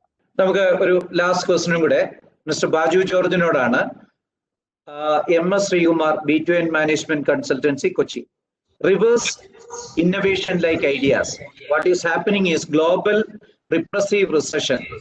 Old ways of doing things will not help. Zero-based business framework will only help. When we switch, let us switch to all disruptive technologies by Jan 1, 2021 with an ambitious and aggressive plan to make Kerala convert into a new normal as a commercial capital of the world by 2022. Develop Trivandrum, Kochi, Kannur at 500 acres each. And 223 financial capital, London and Singapore. Srikumar Sridharan. തീർച്ചയായും അതാണ് നമ്മുടെ ഒരു സ്വപ്നം. ഞാൻ നേരത്തെ പറഞ്ഞ പോലെ ഈ റിവേഴ്സ് മൈഗ്രേഷനിലൂടെ വരുന്ന സ്കിൽ സെറ്റ്സ് നമ്മൾ പ്രോപ്പറായിട്ട് ഉപയോഗിക്കാൻ കഴിഞ്ഞാൽ മറ്റൊരു സിംഗപ്പൂറായിട്ട് കേരളത്തിനെ മാറ്റാനുള്ള എല്ലാ ഇൻഗ്രീഡിയൻസും, സക്സസിന് വേണ്ട എല്ലാ ഇൻഗ്രീഡിയൻസും നമുക്കുണ്ട്. ഈ വരുന്ന മൈഗ്രൻസ്, റിവേഴ്സ് മൈഗ്രേഷനിൽ വരുന്ന ആളുകൾ എന്ന് പറഞ്ഞാൽ ഹൈലി ട്രെയിൻഡ് ആണ്, ദേ ആർ വെരി മോട്ടിവേറ്റഡ്, അവർ ലോകം കണ്ടവരാണ്, അവർക്ക് എക്സ്പീരിയൻസ് ഉണ്ട്. So if you utilise in the right way, വാസ്തവത്തിൽ നമ്മുടെ സർക്കാരും നമ്മുടെ മുഖ്യമന്ത്രിയും ആ ഡയറക്ഷനിൽ ധാരാളം കാര്യങ്ങൾ ഇപ്പൊ പ്രവർത്തിച്ചുകൊണ്ടിരിക്കുന്നത്. പലതും നമ്മൾ കാണുന്നില്ല എങ്കിൽ തന്നെയും they are making the basis for that. ഞാൻ നേരത്തെ പറഞ്ഞ പോലെ 4 ഹബുകൾ അവർ ക്രിയേറ്റ് ചെയ്തു, പ്രൊഡക്ഷന് വേണ്ടിയിട്ട് മാർക്കറ്റിംഗ് ചെയ്യുന്നുണ്ട്. ഓൾറെഡി ഗോഡ്സ് ഓൺ കൺട്രി എന്നുള്ള നിലയ്ക്ക് നമ്മുടെ കേരളത്തിന് ഒരു വലിയ പേരുണ്ട്. കൊറോണ മാനേജ് ചെയ്ത രീതി കണ്ടിട്ട് ഇത് ഏറ്റവും സേഫ് ആയിട്ടുള്ള സ്ഥലം എന്നുള്ള ഒരു ഗ്ലോബൽ അവയർനെസ് നമ്മൾ ക്രിയേറ്റ് ചെയ്യാൻ കഴിഞ്ഞിട്ടുണ്ട്. ഇതെല്ലാം നമുക്ക് ക്യാപിറ്റലൈസ് ചെയ്യാൻ കഴിയണം. അപ്പൊ അതിന് പറ്റുന്ന ഒരു സിറ്റുവേഷനാണ് ഇന്നുള്ളത്. നമ്മുടെ ആളുകളുടെ ഒരു നെഗറ്റീവ് ചിന്താഗതി പോലും ഇന്ന് ഒരുപാട് മാറിയിരിക്കുന്നു, ഒരുപാട് പോസിറ്റീവാണ് നമ്മുടെ കമ്മ്യൂണിറ്റി പോലും. So this the right thing. തീർച്ചയായിട്ടും 2021, 2023 നമ്മളൊരു ടാർഗറ്റ് വെച്ച് നമ്മൾ മുമ്പോട്ട് പോയി കഴിഞ്ഞാൽ it's a big game changer. Things will change for a positive. Thank you. നമ്മൾ വളരെ ഫലകരമായ ഒരു ചർച്ചയാണ് ഇന്നിവിടെ നടന്നത്. വളരെ വൈദഗ്ധ്യമുള്ള അനേക ആൾക്കാർ ഇതിനകത്ത് പങ്കെടുത്തു. കണ്ടവർക്കും കേട്ടവർക്കും ഒക്കെ ഇത് പ്രയോജനം ചെയ്തു എന്ന് ഞാൻ വിശ്വസിക്കുന്നു.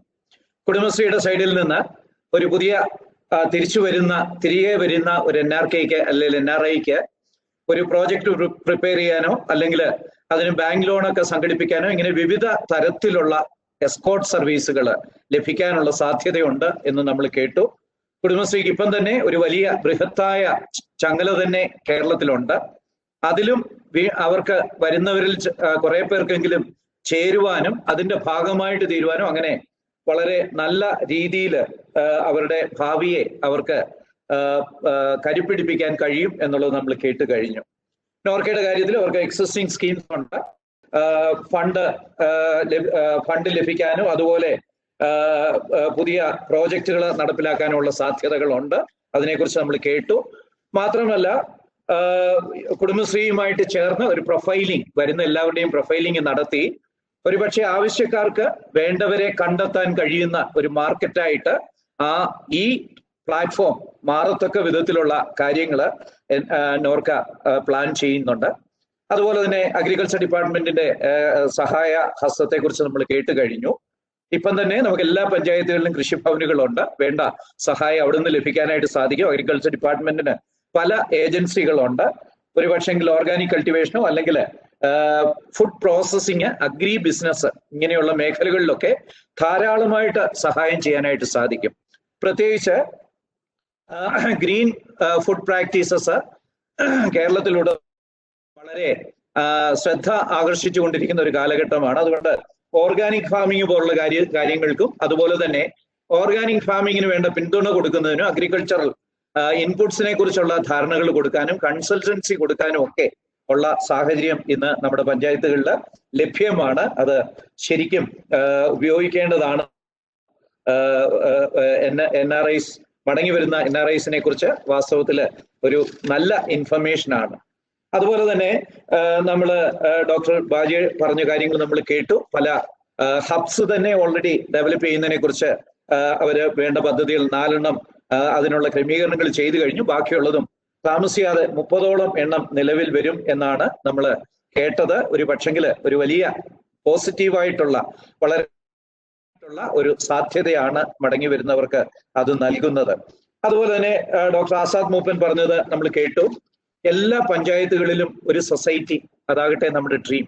ഇന്ന് അവരുണ്ടാക്കുന്ന പണം ഇവിടേക്ക് അയച്ച് അവർക്ക് വേണ്ടി അവരെ പോലെയുള്ളവര് മടങ്ങി വന്നവര് നടത്തുന്ന കോപ്പറേറ്റീവ് സൊസൈറ്റികൾ, ഗവൺമെന്റിന്റെ നിയമങ്ങൾക്ക് വിധേയമായ സംഘങ്ങളാണല്ലോ അവ. അപ്പം അവയിലൂടെ നമ്മുടെ പഞ്ചായത്തുകളിലൊക്കെ തന്നെ ഒരു കുതിച്ചുചാട്ടം നടത്താൻ കഴിയും എന്നാണ് വിശ്വസിക്കുന്നത്.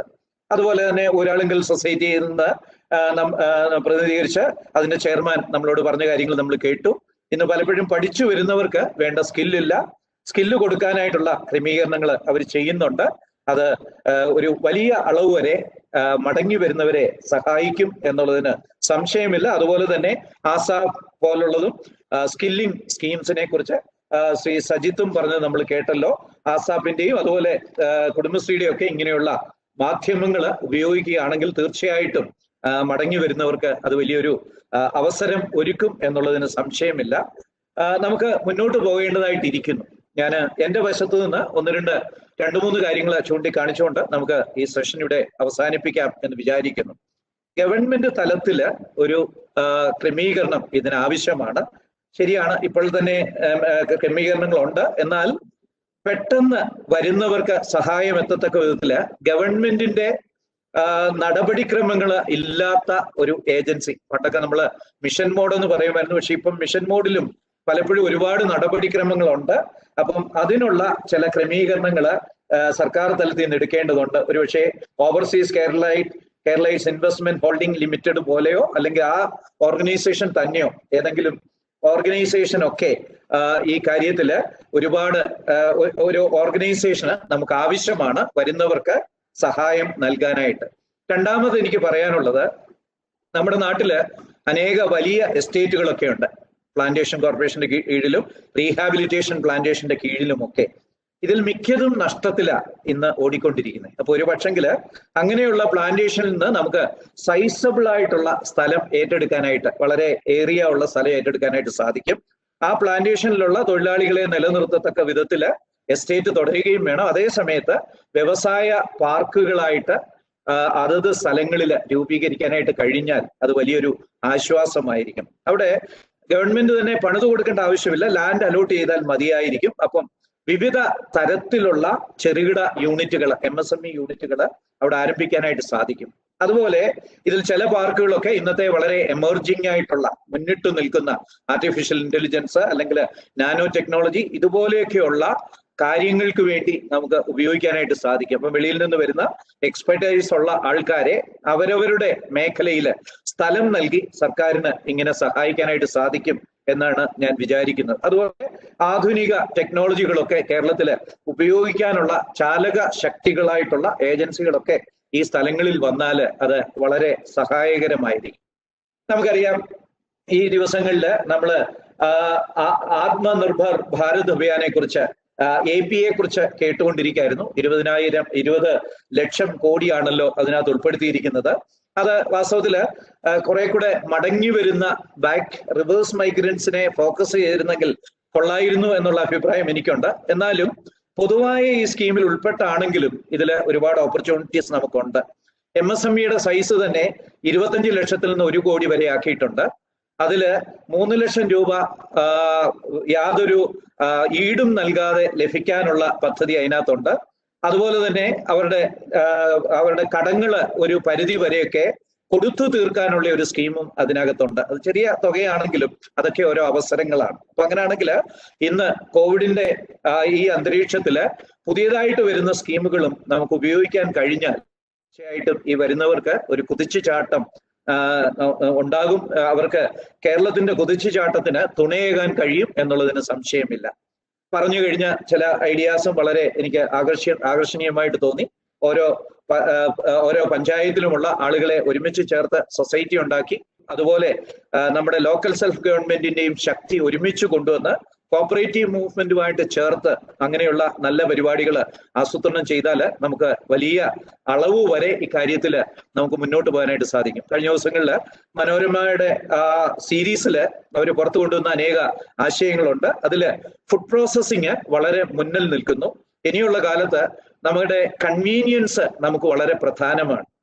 പ്രത്യേകിച്ച് ഫിഷറീസ് തന്നെ ഞാനൊരു ഉദാഹരണമായിട്ട് പറഞ്ഞാൽ, ഇപ്പോഴ് ഫിഷ് കൾട്ടിവേഷൻ ചെയ്യുന്നവർക്ക് അവർക്ക് ലഭിക്കാവുന്നതിന്റെ മാക്സിമം പ്രൈസ് കിട്ടുന്നില്ല, കിട്ടാവുന്നതിന്റെ അങ്ങേയറ്റം വില കിട്ടുന്നില്ല. അതിന് പകരമായിട്ട് നമ്മൾ പ്രോസസ്സിങ്ങിലേക്ക് വിവിധ തലങ്ങളിലേക്ക്, പ്രാഥമിക തലം, ദ്വിതീയ തലം, തൃതീയ തലങ്ങളിലേക്കൊക്കെ പോയാൽ വാസ്തവത്തിൽ നമുക്ക് ഒരുപാട് ഈ ഇതിലേർപ്പെടുന്നവർക്ക് സാമ്പത്തികമായി നേട്ടം ഉണ്ടാക്കാനായിട്ട് സാധിക്കും.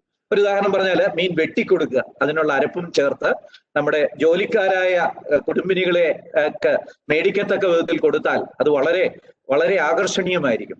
മാത്രമല്ല, ഇത് ഫ്രൈ ആയിട്ടും കറിയായിട്ടുമൊക്കെ കോൾഡ് ചെയിനിന്റെ സഹായത്തോടെ എത്തിച്ചു കൊടുക്കാൻ കഴിഞ്ഞാൽ അത് അടുത്ത ഒരു പടിയായിട്ട് തീരും. മാത്രമല്ല, മീനെണ്ണയും അതുപോലുള്ള സാധനങ്ങൾ നമുക്ക് മാർക്കറ്റ് ചെയ്യാൻ കഴിഞ്ഞാൽ ഒരു തൃതീയ തലത്തിലേക്ക് പോകാനായിട്ട് സാധിക്കും. ഫിഷറീസിൽ നമുക്ക് കേരളത്തിൽ ഒരുപാട് സാധ്യതകളുണ്ട്. അതുപോലെ പിഗറിയുടെ കാര്യത്തിൽ, റാബിറ്ററിയുടെ കാര്യത്തിൽ, എപ്പിക്കൾച്ചർ, ബീ കീപ്പിങ്ങിന് കേന്ദ്ര ഗവൺമെന്റ് ഒരു പുതിയ സ്കീം ഇപ്പോൾ ഈ കൂട്ടത്തിൽ പ്രസിദ്ധീകരിച്ചിട്ടുണ്ട്. അതും ഒക്കെ നമുക്ക് ഉപയോഗിക്കാനായിട്ട് സാധിക്കും. അങ്ങനെയാണെങ്കിൽ വാസ്തവത്തിൽ കേരളത്തിൽ തന്നെ ധാരാളം സാധ്യതകളുണ്ട്. പട്ടണത്തിൽ പോലും കൃഷിക്കുള്ള സാധ്യതകളെ കുറിച്ച് അഗ്രികൾച്ചർ ഡയറക്ടർ പറഞ്ഞത് നമ്മൾ കേട്ടല്ലോ. അങ്ങനെയാണെങ്കിൽ ഒരു സമീകൃതമായിട്ട് ഇന്റഗ്രേറ്റഡ് ആയിട്ട് ഒരു പദ്ധതി കേരള ഗവൺമെന്റിന് വേണ്ടി ഒരു ഏജൻസി തയ്യാറാക്കി വലിയ താമസം കൂടാതെ ആളുകൾക്ക് അവരുടെ പദ്ധതികൾ നടപ്പിലാക്കത്തക്ക വിധത്തിൽ ഉള്ള ഒരു ക്രമീകരണം. ഒരു പക്ഷെങ്കില് ഞാൻ നേരത്തെ പറഞ്ഞ പോലുള്ള പാർക്കുകൾ ഈ സർക്കാരിന്റെ അധീനതയിലുള്ള കുറെ സ്ഥലം അതിനായിട്ട് മാറ്റിവെച്ചാൽ അവയിൽ ഒരു പക്ഷേ അതിനുള്ള അനുവാദങ്ങൾ പോലും ആ പാർക്കിന് തന്നെ കൊടുക്കാനായിട്ട് സാധിക്കും.